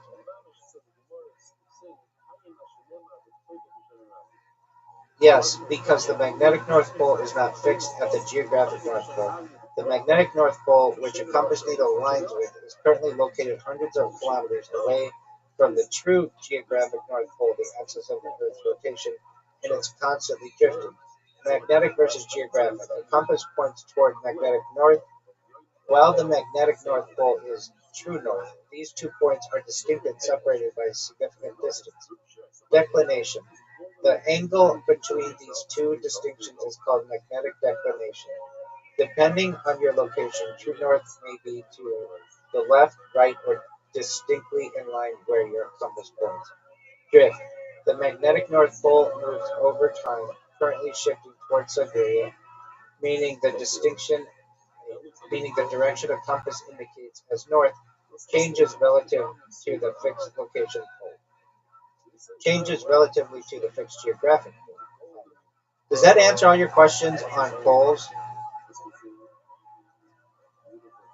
Where's the 55 kilometers of Siberia moving? Is it physically moving or just the magnetic pole around Siberia has shifted 55? Can you repeat that? I think I know the answer is that the magnetic pole has shifted 55 kilometers, not Siberia has moved 55 kilometers closer to Earth. That's the correct. That's geomagnetic north. that's correct. Can I tell you something unrelated to this? What? Can I tell you something unrelated to this? Yeah. So I awake today and I go to one of the websites on which I've been streaming. It's called BitChute, and I have been featured on its front page like 24/7 for the last 30 days or something. And I have a total of 5 On the followers. front page? Yeah, but nobody uses this website. And you have to click a few I things. use it. Oh, okay, cool. So yeah, because not many people live stream on it. It's like not it's a feature they just rolled out recently, and I get all kinds of fucking mean people on there who are just super hateful, and they write in my comments. But that's cool. So anyway, today I go and look at Yeah, what because I don't know, there's a bunch of like videos on there that's just I know. like they the whole washing machine of Jewish people and stuff. Yeah, exactly. So what better place for me to talk about world peace than that platform? Anyway, so I created a robot that just automatically uploads my life on this website and every 6 hours. And for some reason, whenever I would end my streams, they would not end on the website. Like the website's still new, or the live streaming portion of it is still new. That it doesn't have all its kinks worked out yet. So basically, I would do a 6 hour video and then start another, and then end it, and then start another one. But on the website, it would not end. So I have like this large group of videos that still look like they're live and wouldn't be available to the common public. But I still had like 20 videos on there and some that I uploaded of my interviews and stuff that were separate and they were live and everything. All right, so I go to BitChute this morning and I look and it says your account. What does it say? It says channel blocked. Your channel is blocked due to the following community guideline. Other platform misuse. Please see community guidelines for details. To appeal or otherwise query this decision, click here. So of course I appeal, and I'm like, what does other platform misuse? Like, that's the most vague shit ever.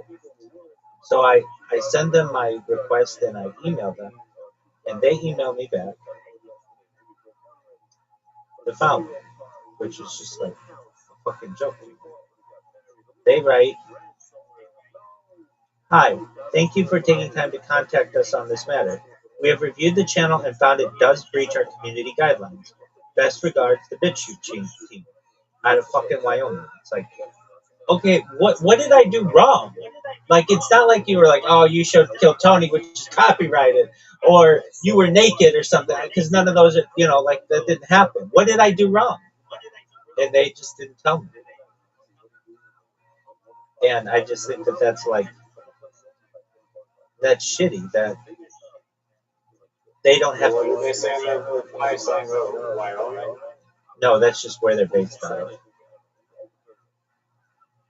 The BitChute They team. responded though, and they just said nothing. They said, we have reviewed the channel and found it does breach our community guidelines.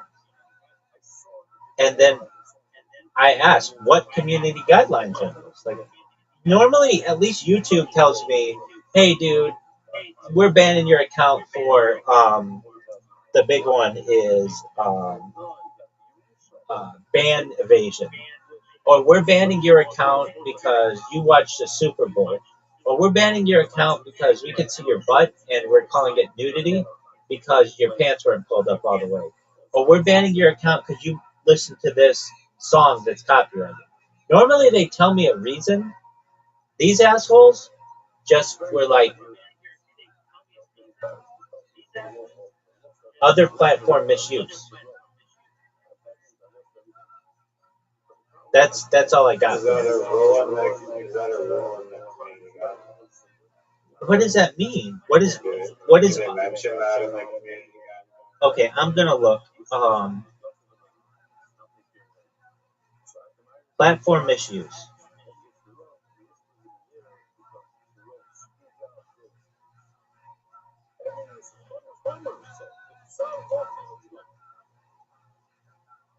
Because you know you can put just about anything on that fucking website.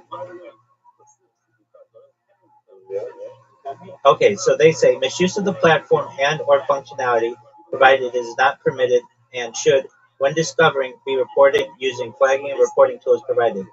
The following are some examples of what we consider to be misuse of the platform. Dogpiling or brigading, coordinated group attacks with the aim of shame, silence, or otherwise shut down other users. Um, Misleading metadata, creating misleading titles, descriptions, tags, or thumbnails in order to increase views or otherwise trick users into viewing your content. Name squatting or impersonation, claiming a username, channel, or other similar entity on the site with the intention to trade it. Scamming, attempts to scam others of their earnings, views, votes, or anything else. Spamming, posting large amounts of unwanted or repetitive content, including in comments or private messages. Posting the same content more than once or twice may be considered spam, especially when it appears to take commercial advantage of the creator's goodwill. But like all of those things, the closest thing I could get is spam, but I'm not posting any like comments. I'm literally streaming new information.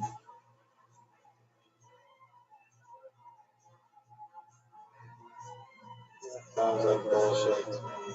I agree. So, um, I emailed them back, and I don't know if they'll get back to me. They'll get back to me, but it's like, dude, I've seen such hateful shit on your website, and you let people do that, but I can't just live stream myself. So I don't know. Yeah, it's pretty whack. I agree. It was a good idea to try. I mean, maybe everyone on that side is a hater. Well, they are, and I'll get flagged. Anyways, I'll get flagged for that shit. But like, so here's the real reason why I think they uh don't want someone like me on there. Uh, is not, it doesn't have anything to do with me personally. It's because I create so much data that I become expensive to a website like that. They actually were paying me money though to stream on there. Not a lot, but like 3 cents a week. And yeah, nice. and um, but it I don't know. I'm gonna follow up with them. Like, can you give me a reason? And normally a site will be like, hey, we notice you're doing this or whatever, like stop doing it or whatever. They don't just ban you altogether. Again, the heinous shit that I've seen on that website is like you let those people have their fucking say, but I'm listening to Kill Tony literally with a camera on me, and that's considered bad. I don't know, but I understand a user such as myself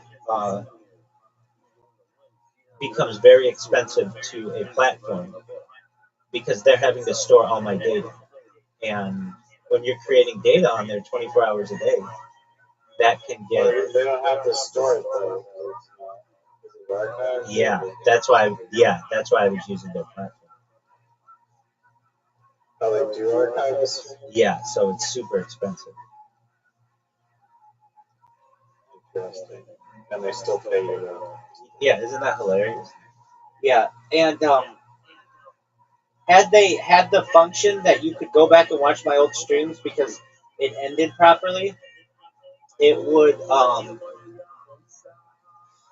it would have given me much more of a opportunity to uh, get more people watching because they could watch my old streams. But instead, those streams weren't available, and you couldn't end them. It's like I tried everything, and it's just I did tests on it. It was basically like if it was a video longer than like a few hours, it couldn't be ended. Like I tried everything to try to end them. So anyway, so I did this other thing that you know I've been doing all this manipulation of AI. Like even in the Graphipedia, I like put in my own. I put in three things for the Graphipedia. One was my biography. Two was CHDI, continuous human data inter interface or whatever inner infrastructure, and then three is CHAD, continuous human activity data, and I submitted those things today, and I wanted to start dominating the meme world and the GIF world, and so I'm making like a bunch of memes and GIFs of myself, and the thing is, Riser, and this is how I've always been in my life. If you tell me that I can have three cookies, I'll eat three cookies and then I want another 30 cookies. Because you didn't tell me that I couldn't have 30 cookies. You said I could have three cookies. But you didn't say that I could only have three cookies. So there's some gray area there. You get what I'm saying? And in the same way, with like creating content, they like allow you to upload memes and gifs and stuff. Well, I created a robot that literally was just creating a new gif of myself every 10 minutes and uploading it to their website, and that becomes spam. And uh, and then anyway, then I created a bunch of memes of myself. Or what I would do is I would take, they're actually pretty funny. They're like the common meme designs, and then I would like make them like connected to me in one way or another. So like, you know that woman who's like, "Ain't nobody got time for that." Her name is Sweet Brown. You know who I'm talking about? Ain't nobody got time for that. Oh yeah. Okay, so I would put at the top like Rabbi Rothschild streams live 24/7, 365 for years, and then at the bottom it would say, "Ain't nobody got time for that." So I would like play on it a little bit, even on myself. Um, and I started submitting these to different meme sites, and um, I noticed that I uh, rank like even that content will rank pretty well. Uh, but so what am I saying? Like my big thing, one of the big reasons why people haven't heard about me or know about me is because when you Google Rabbi Rothschild, it has this fucking rabbi from Atlanta who was a friend of Martin Luther King Jr.'s. And there's all kinds of shit on him, and I understand he's a historical figure. But if you look at what people search, they don't look up Rabbi Rothschild Atlanta. They don't look up Rabbi Rothschild Martin Luther King. They look up Rabbi Rothschild streamer, Rabbi Rothschild Discord, Rabbi Rothschild kick. Like they're looking for me, and then they're getting the wrong results. So when you would look at me in I was doing a little bit better, but still, the historical Rabbi Rothschild like takes a lot of precedence. So I'm trying to jump that motherfucker. Basically, if you look at videos and shit, I dominate him. If you look at photos, not so much. So I was doing what I could to like add more, which is interesting that I don't dominate photos because really videos are just many different photos put together. Um, but it's AI or The file format's different. yeah, the file format is different. I agree with you, but in reality, they're just they're frames, right? A video is just No, I know, but like Google would read it as MP4 and not a JPEG. Absolutely, I agree. I agree. But you recognize as well that that's just an organization thing. In reality, I have far more pictures than this motherfucker ever would have a dream, but they're just not getting categorized properly. Though some of them do. Anyway, and then I was going into like news, putting out my press releases, and I was just doing everything I could to just dominate while I await going viral. And I was creating all these gifts, and then I fell asleep. And then, like, I don't know, yesterday or something, I awoke and I see, like, we have flagged this as spam, we have flagged this as spam, we have flagged this as spam. only for like 5 of them, not that many. And they're like, if you continue this kind of behavior,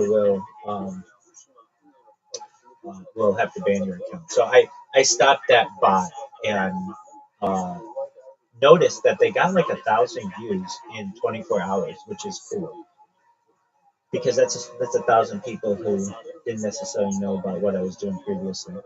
Um, anyway, I just wanted to talk about that BitChute thing. I know it's late and you probably want to get to bed. I've got a podcast later today. Can I tell you about my idea for a show? Absolutely. Can I use the restroom first? Yeah. Thank you. BRB. And then we're going to hear all about Riser's show, folks.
Hey,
Rabbi. Yeah.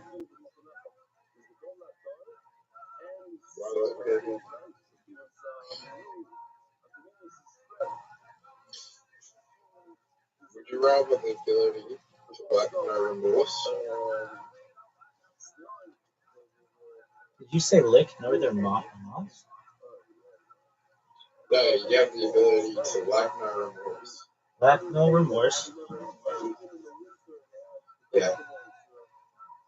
That means that you have remorse if you're lacking the ability to have no remorse. Excellent job, Riser. Double negative. Right. Would you rather have the ability to have no remorse, to never have any remorse for anything, or be a good person but you're paranoid all the time? You're paranoid that you're going to do something bad.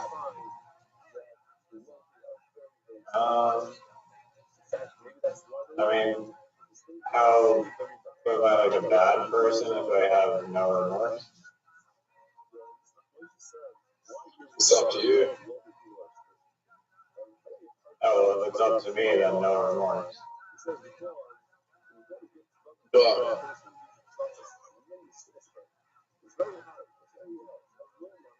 Rabbi, What up, baby?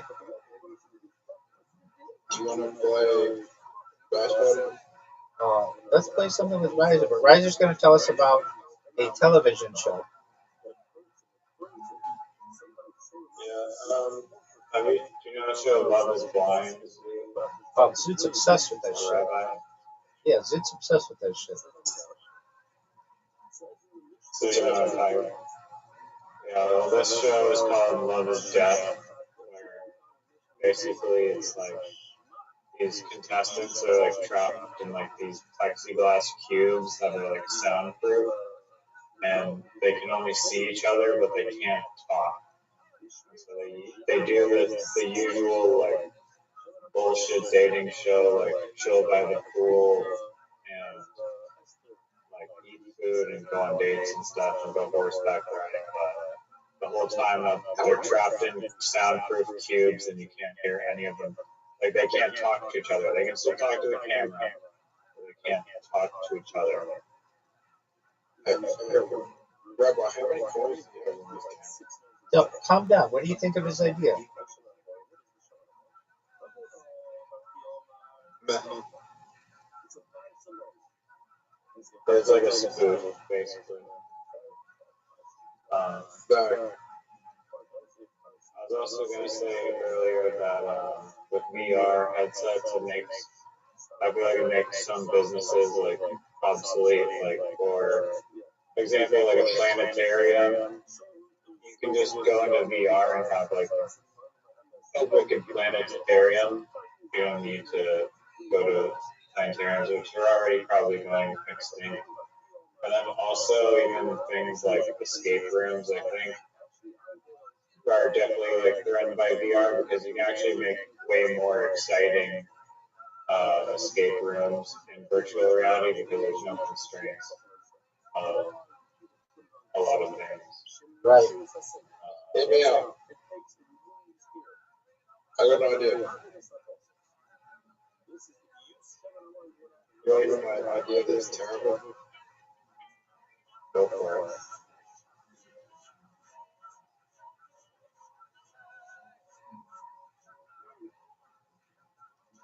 Real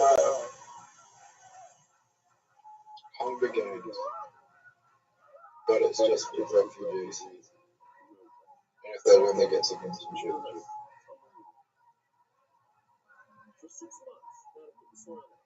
Pretty sure I've heard this in a stand-up routine.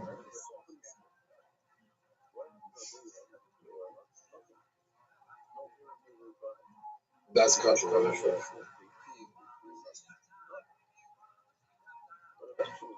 I've also heard that in a stand-up routine. But the refugee camps in Australia are somewhat less brutal.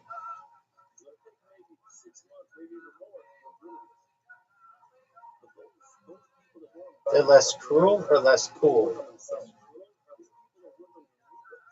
I don't know. I think that's really cool. Okay, good. Why do you think this world is cruel?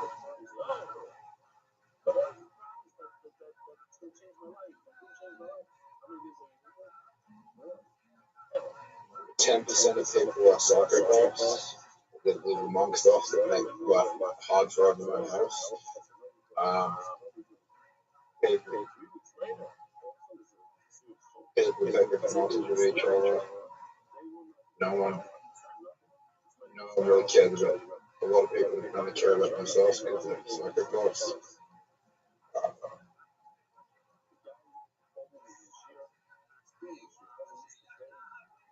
Most people don't think other people.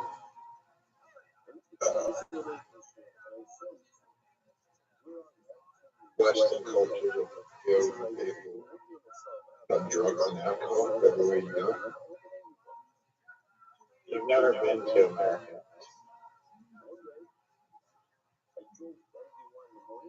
What's wrong with America? Well, you said like Western culture is filled with like drugs and people everywhere you go. I don't know. Australia? Australia is a Western culture.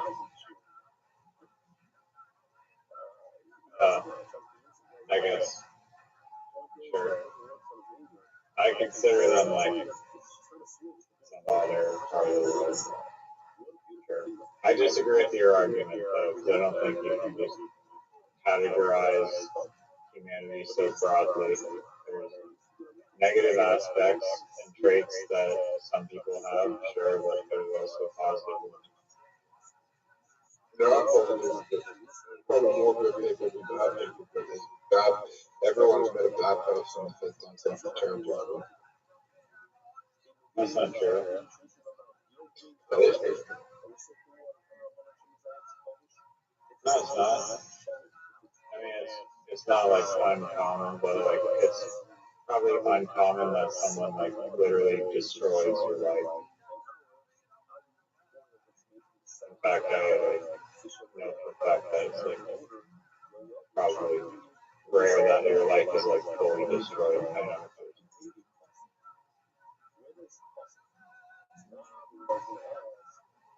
person.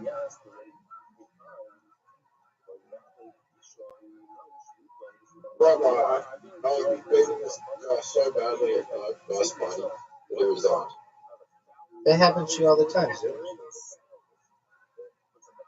Do you want to know my score? 398. 350. I didn't even hit the bonus. That's pretty good, dog. Play me in Dice Party right now. Play him in Dice Party right now.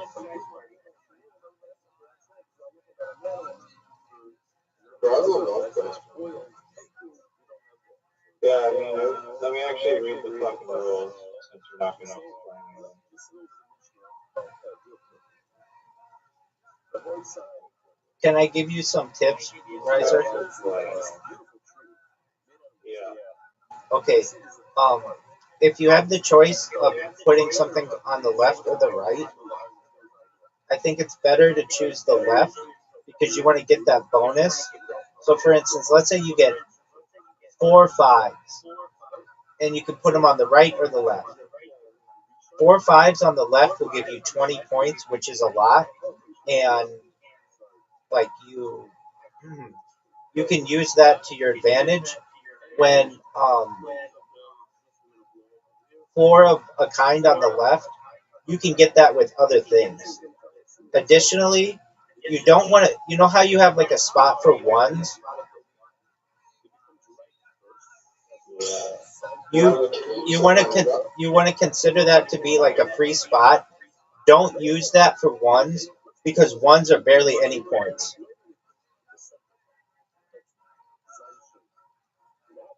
Wait, I didn't catch that at all. So like there's on the left side you have a spot for ones, twos, threes, fours, fives, and sixes, right? Yeah. Okay, so even if you had the best roll ever, which is 5 ones for the one category, that's only going to get you a maximum of 5 points. So what you do instead is, let's say you keep rolling and rolling and rolling, and you don't have a good roll, you can put that in the ones category, and you'll still get a few ones for whatever your roll was. But it's basically like it's okay to blow that one. It's okay. It's okay to blow that one. I'm trying to learn the fucking rules, dude. It's okay to blow that one because the maximum amount of points you could ever get there is 5, as opposed to like the sixth spot where the maximum amount of points you could get there is like 30, like or the maximum amount of points in the 5 spot, which is 25, or the maximum amount of points in the 4 spot, which is 20. Wait. Okay. So if I roll like 6 6s, I can put You them can't on you can't roll either, you can't roll or 6. let's say 5 6. Sorry, if I roll 5 6s, I can put them in there where it says 6s or 5 of a kind. Yeah, but for that one you want to do 5 of a kind. 5 of a kind is worth 50 the first time, and if you do it a second time, then it's worth 150. Okay. What's a large straight? 5x. It's 1, 2, 3, 4, 5, or 2, 3, 4, 5, 6. 2 to 6 is the large one. Or 1, 2, 3, 4, 5. The small straight is just small straight is 1, 2, 3, 4, 5. So 1, 2, 3, 4. Okay, only 1 to 4, and then large straight is 1 to 5. Yeah.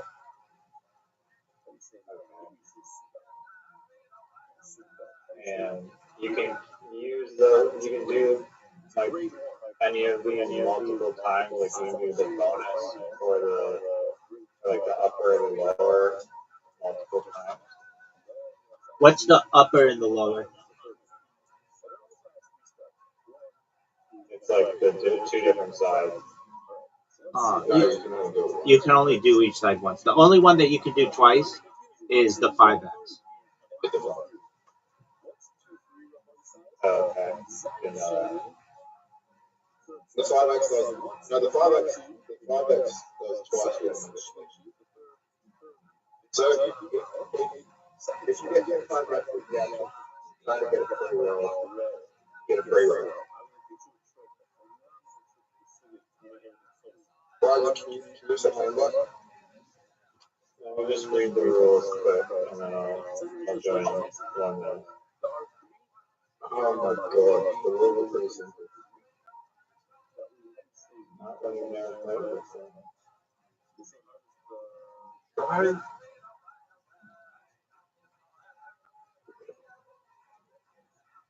Rabbi, What up, pimp? how long before Rabbi gets good at? Guys, buddy. I bet you if Riser plays you 5 games, he'll beat you in one of them.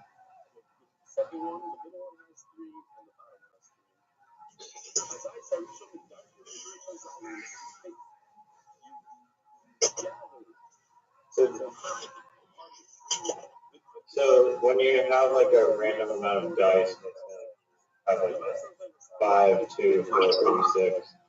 Can you put any of those in the 1s, 2s, 3s, 4s, or only like the highlighted ones?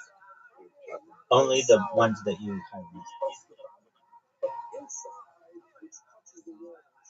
Okay, so you roll dice, you try to get as many of the same space as you can, and then you chuck them in the blocks, basically. Correct. Where does it go? Simple enough, I guess. You're gonna play him 5 games in a row, and I bet you're gonna win one of them. And then when you win one of them, you'll start to dominate him.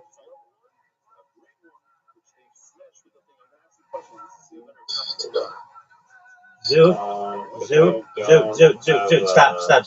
Zoot, I'm warning you right now. If you keep that bullshit up, I'm gonna boot you.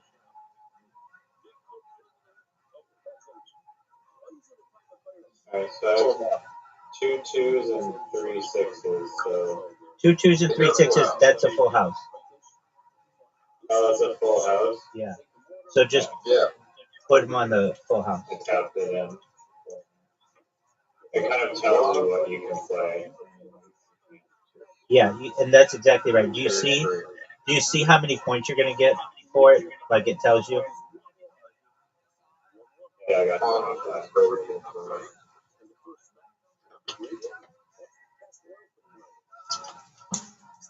Here you go. 2 6s. 3 6s. I have another full house. Do I play the same full house? No, you can't. So what's your full house? What is it? I have 3 6s again. Okay, hold down the 3 6s and then move, and then try to get more And just play 6s. them in the 6s? No, you might want to play him in the 3 of a kind. 3x. So what else did you get? Okay. What else did you get? I thought you wanted to play the bonus. The bonus. Yeah, you do want to play the bonus one. Watch me. Oh, Zoo got 5. But he only got 5 3s. No, that's good. That's 50.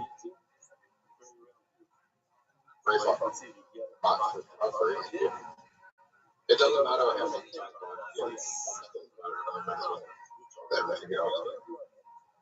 Another full house. Do I have to upgrade or do I swap it in?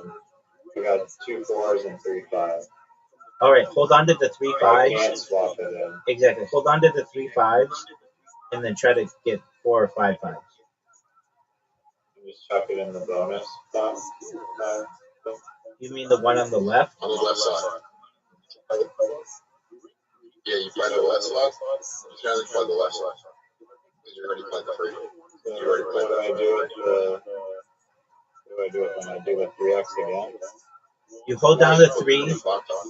You hold down the 3 5s, and then you roll again. You click on the 5. Yeah, and then I play it on the left side on the 5. No, you hold down. You press. Hold on. You press the 3 5s, and then you see it says roll again. I already rolled on my roll. Oh, okay. Then play the 3 5s. You can play them on the. No, don't play 2 4s. Do you have a 3 of a kind yet? I have 3 or 5s.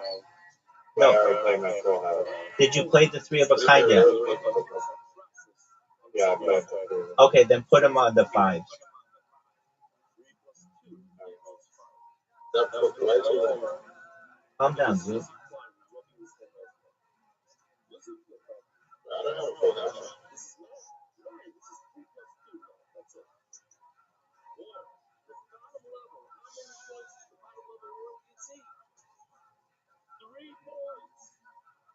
It's very hot playtime.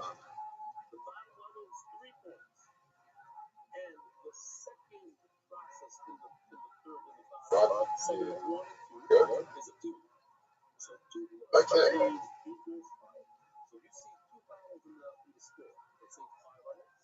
Nice.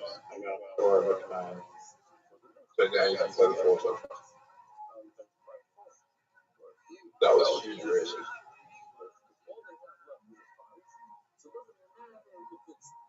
One, two, three, four. Six.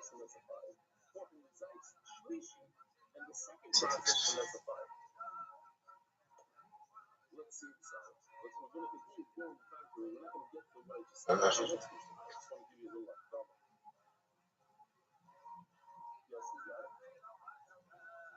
Rabbi.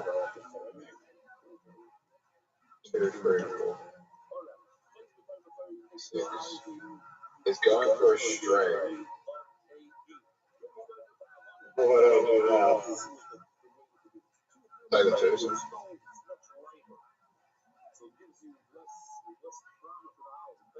Twos, 1, 2, 3, 2. Okay. 6, 6, 6. I still don't have a full house. You got one last time, but you didn't play it. I still don't have one.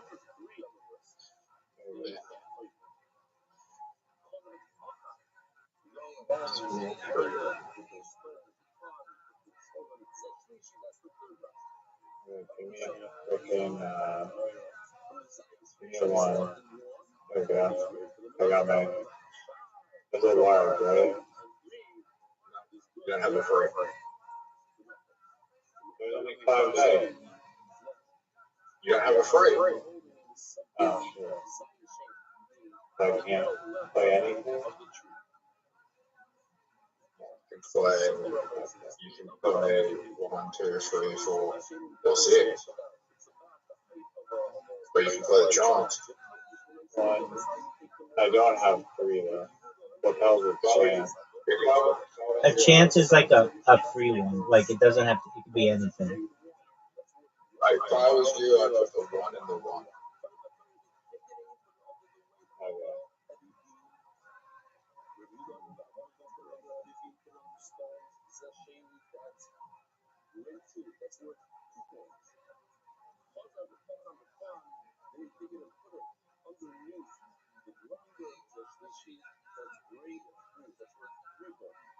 Fucking hell. It's not good.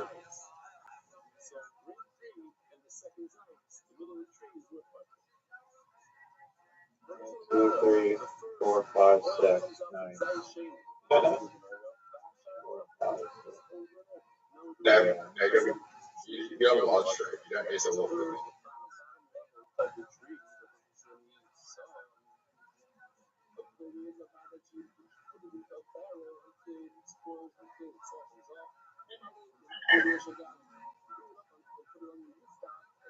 You remember Rabbi did the same thing where you just lock it and it takes forever.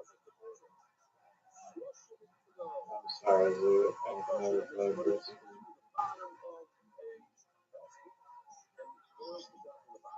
What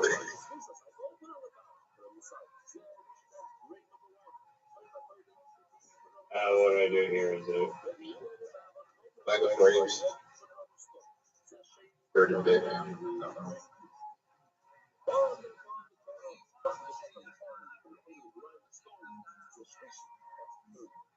Wow. So you really need like your 5x to be good or something? Now what I need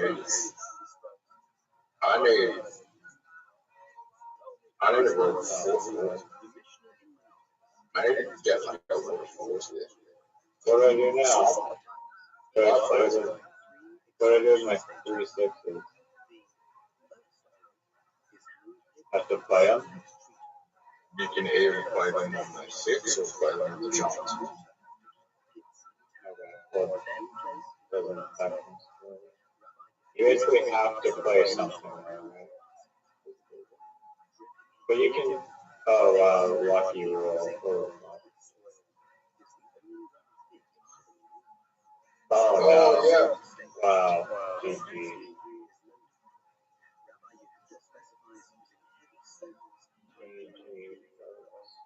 All right, now you know how to play. Give him another chance, Zoo. Send it to him. No time limit. It is no time. Good.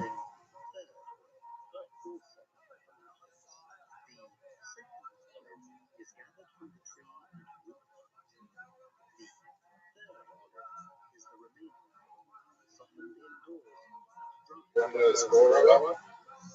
Yeah. 364 to 166. That's a pretty good score, Zoo. A bingo. Oh, nice. Dude, explain what Not bingo letting me is. play my twos. If you already played them, you have to play the Giants. What? You have to play the Giants before. I thought I replayed the sixes. I checked them on my existing. You have to play the Giants. You have to play the Giants so you can take this. We're gonna have to play the chance. Are you serious? Yep. Wow. I mean, you could have played them 5 or get rid of that. People upsetting regardless. You pretty much lost. Is the bingo when you hit 6 or 5 sixes? And bingo when you get everything.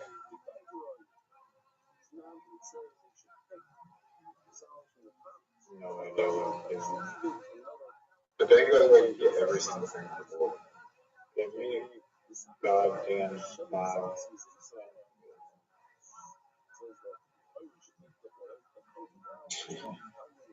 I locked in a 0. Sweet.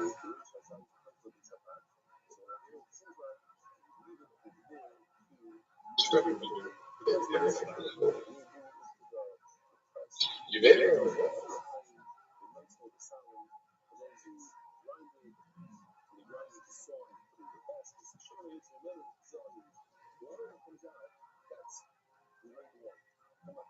Wow.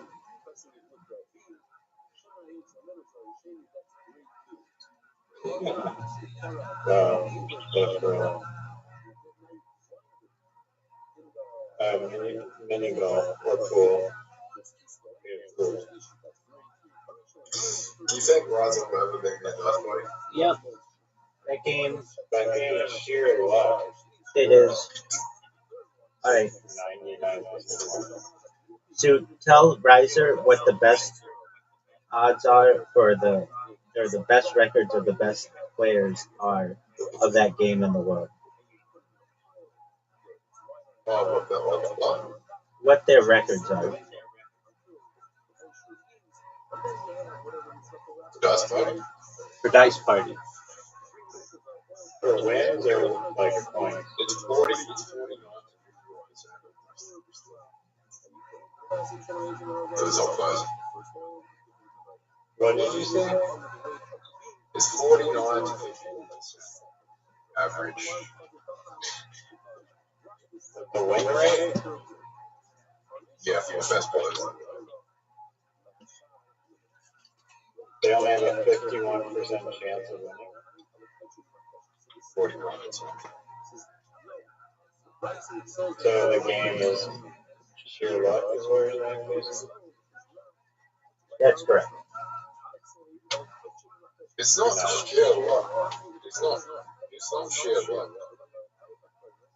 I think it is calculation of like what you get, like how many you walk up and Riser, did you know that you have an invitation? I mean, when Rabbi and I started, we were averaging games 150 to 200. Now we're averaging games about 200 to 400. I love how Zoot like is keeping statistics. I mean, we were terrible at that time. We're getting like 150. Then we looked at how to get the bonus. We worked out how to get the bonus. Our scores have gone up. Our scores have gone up to about 400. 400. We haven't hit 500. No, not 50 to 500. No, not 500, 400. Neither of us have hit 400. The highest either one of us has. No, we haven't.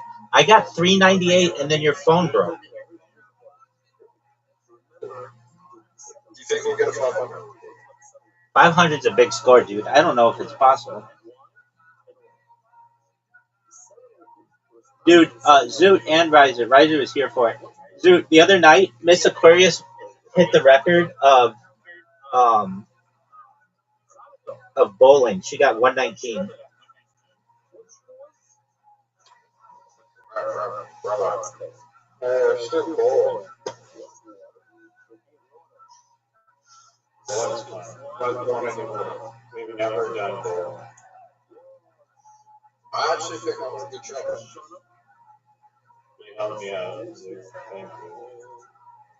I don't think help Rothschild. Rabbi.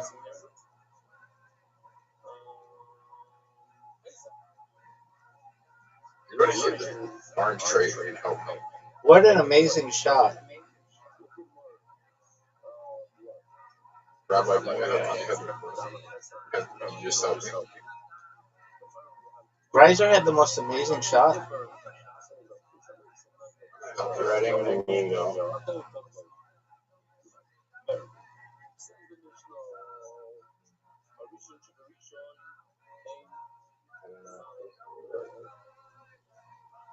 No. We're going to talk.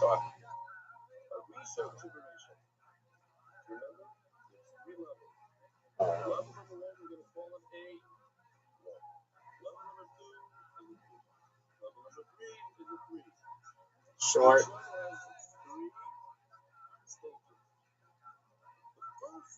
Yeah.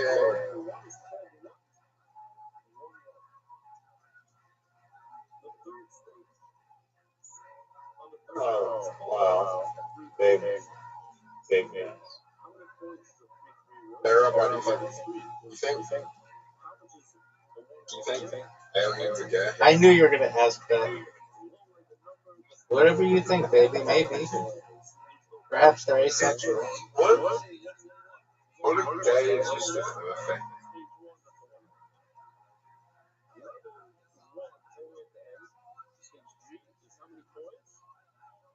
Get the sheet.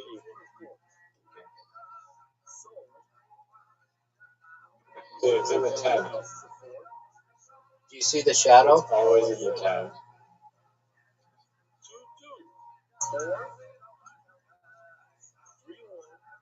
Obviously, we see the shadow.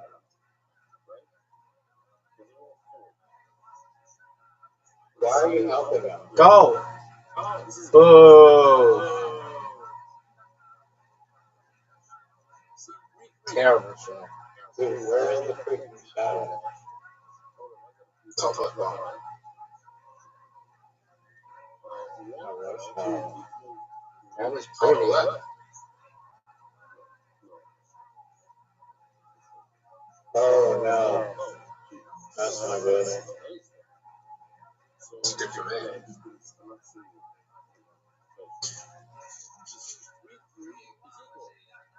Oh, yes. Sure, sure. I like this one. Should we do all the work for you?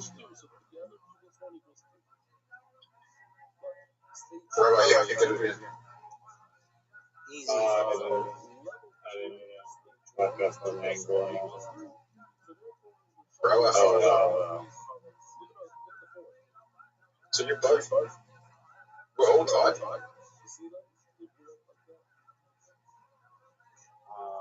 No.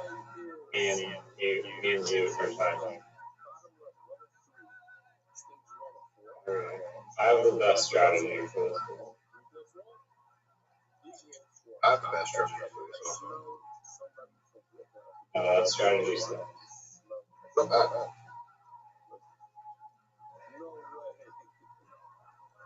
Have you gone to Florida as well? I have. No, you haven't. Oh no. I'm gonna give you a good 9.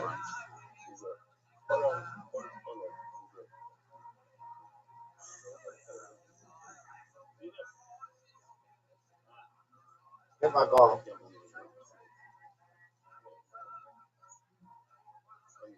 Hit that tree. Water. Oh, he fucked you. Rug. That's not Rabbi.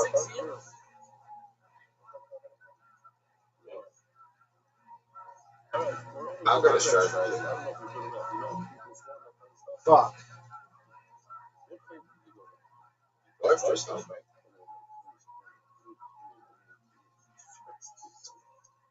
Dude, do you think there's a secret hole like straight up where those trees are? Yep. Like there has to be. I think you should just go try and get it in. Water bumping. I don't know if this is good enough. I don't think the angle's gonna make it. Oh, I'm gonna go this way, off the 10. You just lost. You just lost your shot. And Rabbi is going to be behind me. It's back on the sheet. I'm winning by 2 points. I have a massive lead. And Oh, water run? Do it. Do it. you have to make it in the shot. Easy. No.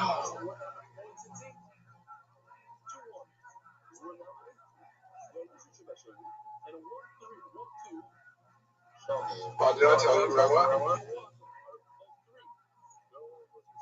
Friday night, all the Royal Comedy Finals are performing. Are you gonna tell Chelsea to go fuck herself? Are you going to tell Chelsea to go fuck herself? Why would I do that? That goes a bitch. She follows you.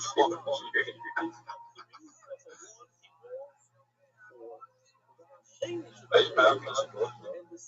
No, I understand. I don't know her, and she just thinks I'm a random bot.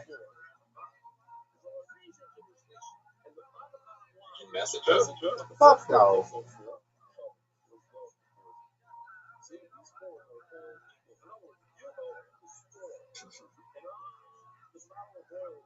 Yeah, she's anti-Semitic. That's what I'm thinking. Stupid bitch. Not cool. She's anti-cool, is what that bitch is. Dude, what the fuck? You want me to tell her to go fuck herself?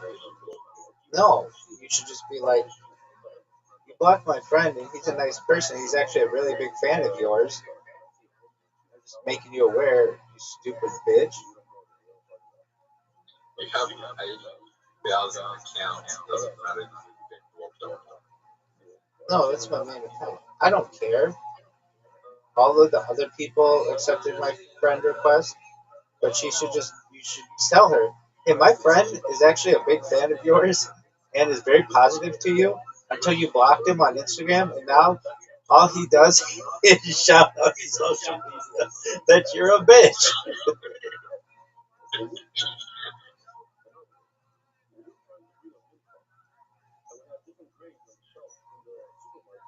Have 9 with them. Look at this shot.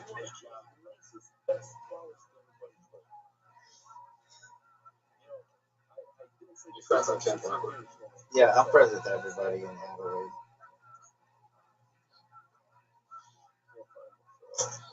Are you following?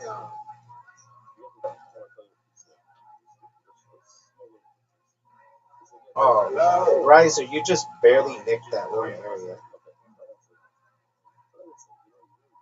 Why didn't I go to it? Why didn't you go to the open mic tonight? You were supposed to. You're also supposed to record your stand-up sets and put them on Instagram with video. Or at least, actually, they said that you're not allowed to record, right? But that's bullshit. Record, yeah, that was a confirmation. One of the greatest shots in history, and Zoot fucked me.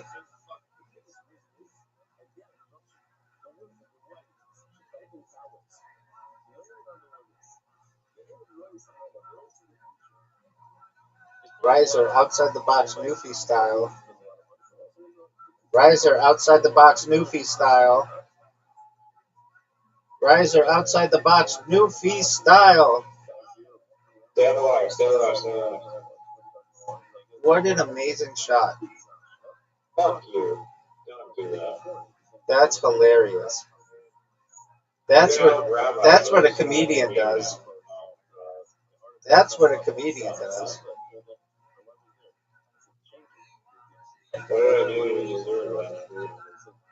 You literally just helped Rabbi win. I'm down by. Yeah, we talked. We talked.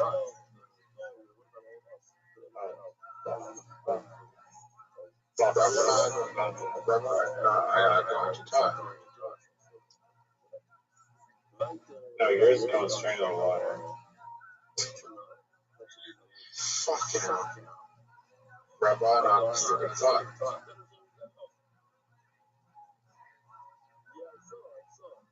Rabbi, how do you feel to talk every day? Dude, I'm going for the win, baby.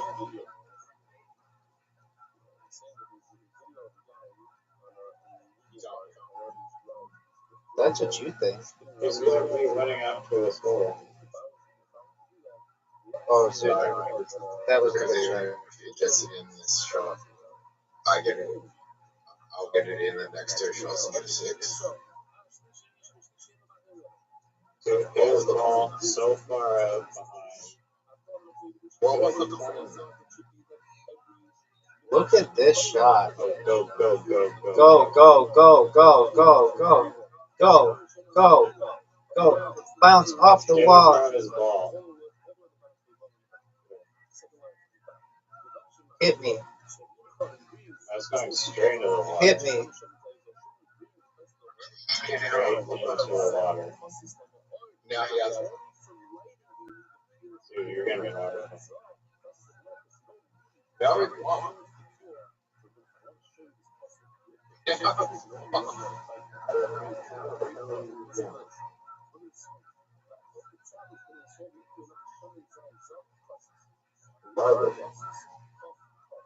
you?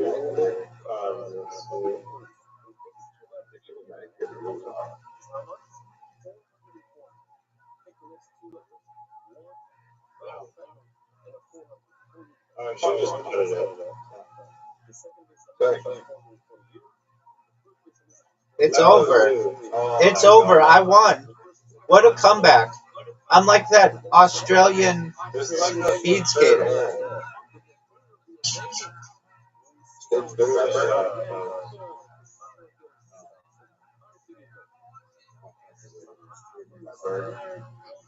This ain't the third hole, baby.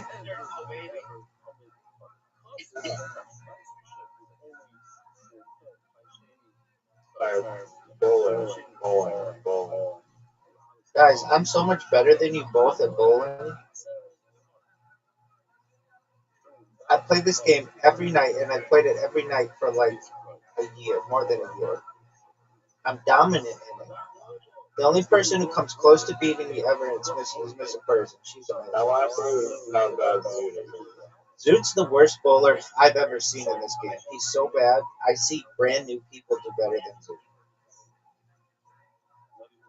He's not good at basketball. Is he good at darts? He used to be really good at darts. But then I got better, and then I crushed his soul.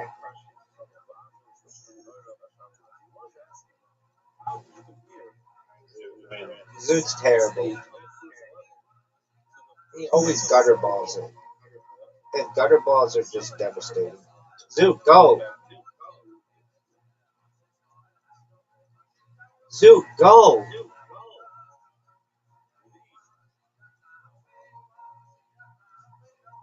Oh, almost got a strike there. Yeah, but he has no chance at a spare. Now he's got. You know what I was thinking today? What were you thinking today, You know what I was Zoot? thinking today? What were you thinking, Zoot? There's a way in bowling to always get a strike. Why can't humans memorize the mechanisms so that they always get strikes? In The bowling? top guys kind of can. Yeah, I mean, it's the same in golf. It's about muscle memory. What do you think the secret is? Muscle memory?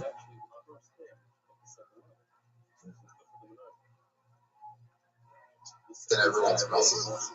So it's going to look different. Okay, do everybody's muscles not go when it's their turn?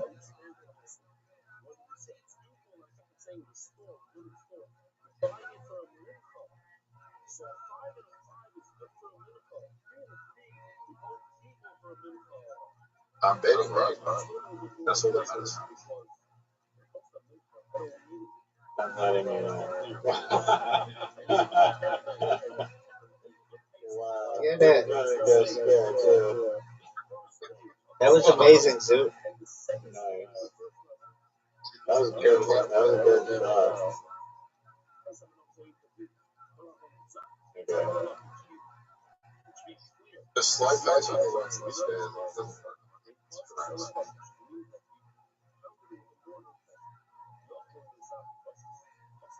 Rabbi, What up, baby? I was going to say, But you're not. oh, can you get that strike? See, that's why Zoot stinks, because he does that and then look what happens. That made all this one more. Yep.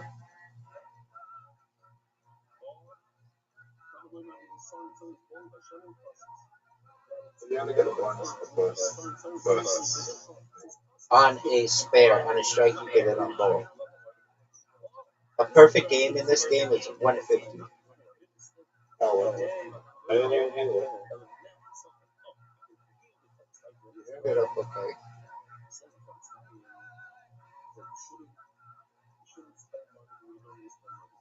Oh, that's pretty good.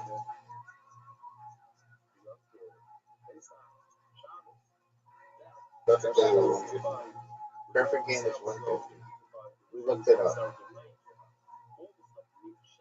Has anyone got a bunch? Not that I've seen. This Aquarius has the all-time high at 119. It happened 2 days ago. Riser was in here. That was not a bad shot. Dude, we're going into the last round, and you have 29.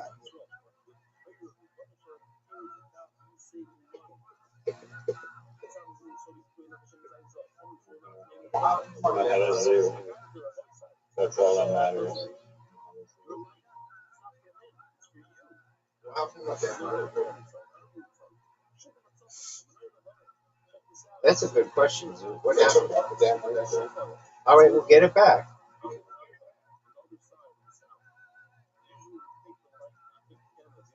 Oh, okay. Drive. I didn't swap the ball. Do you see where it says items? There's a star. Or is it cow? That's good. I think there's a liminal space ball. Maybe that's just basketball. With the cow. I'm gonna go. Oh, that should have been straight. You need. Wait, how come you got a spare? You still do. Oh, it doesn't last one?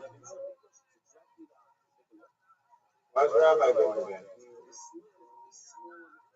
Because he hasn't won yet. He got fed, and he's going to get it. He's going to get it. Your score is 38. Right.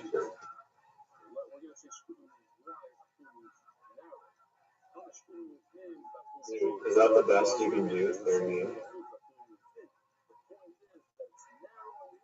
Let's go again. Rabbi, What up, dude? can you fly from the plane so we can get the money? What did you say? Can you do first conversation?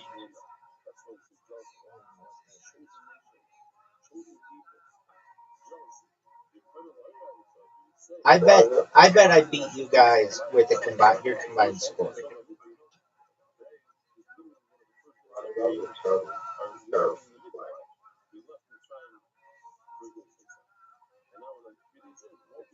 We should. No, Rabbi, you're gonna. You.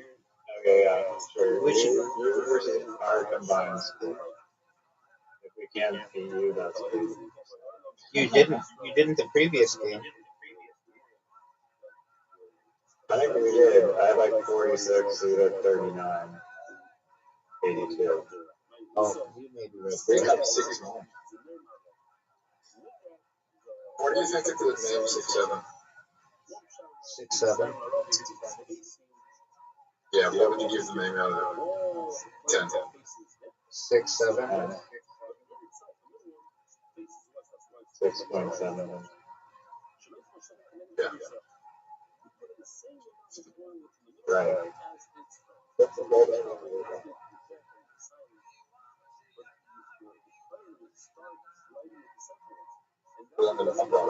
Penelope, Queen of the Desert.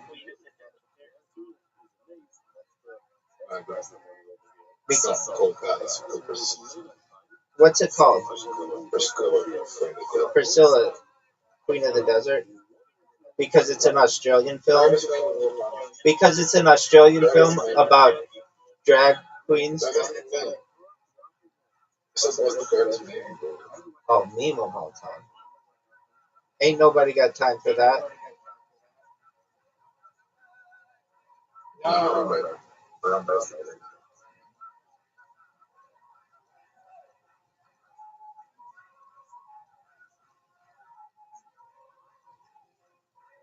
I'm a stress place.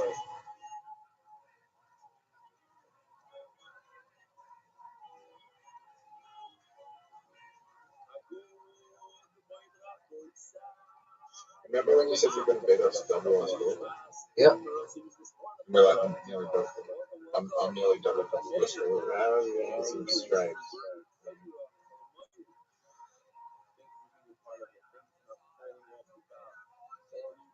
Okay. We're barely beating us, dude. Rebel out Barely beating.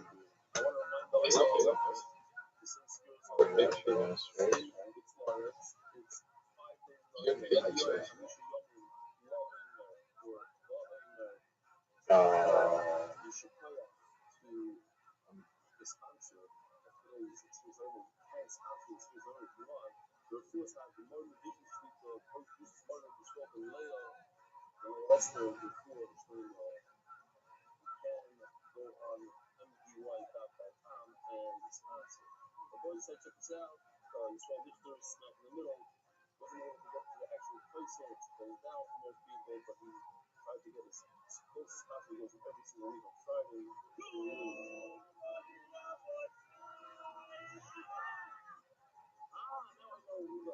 Giant.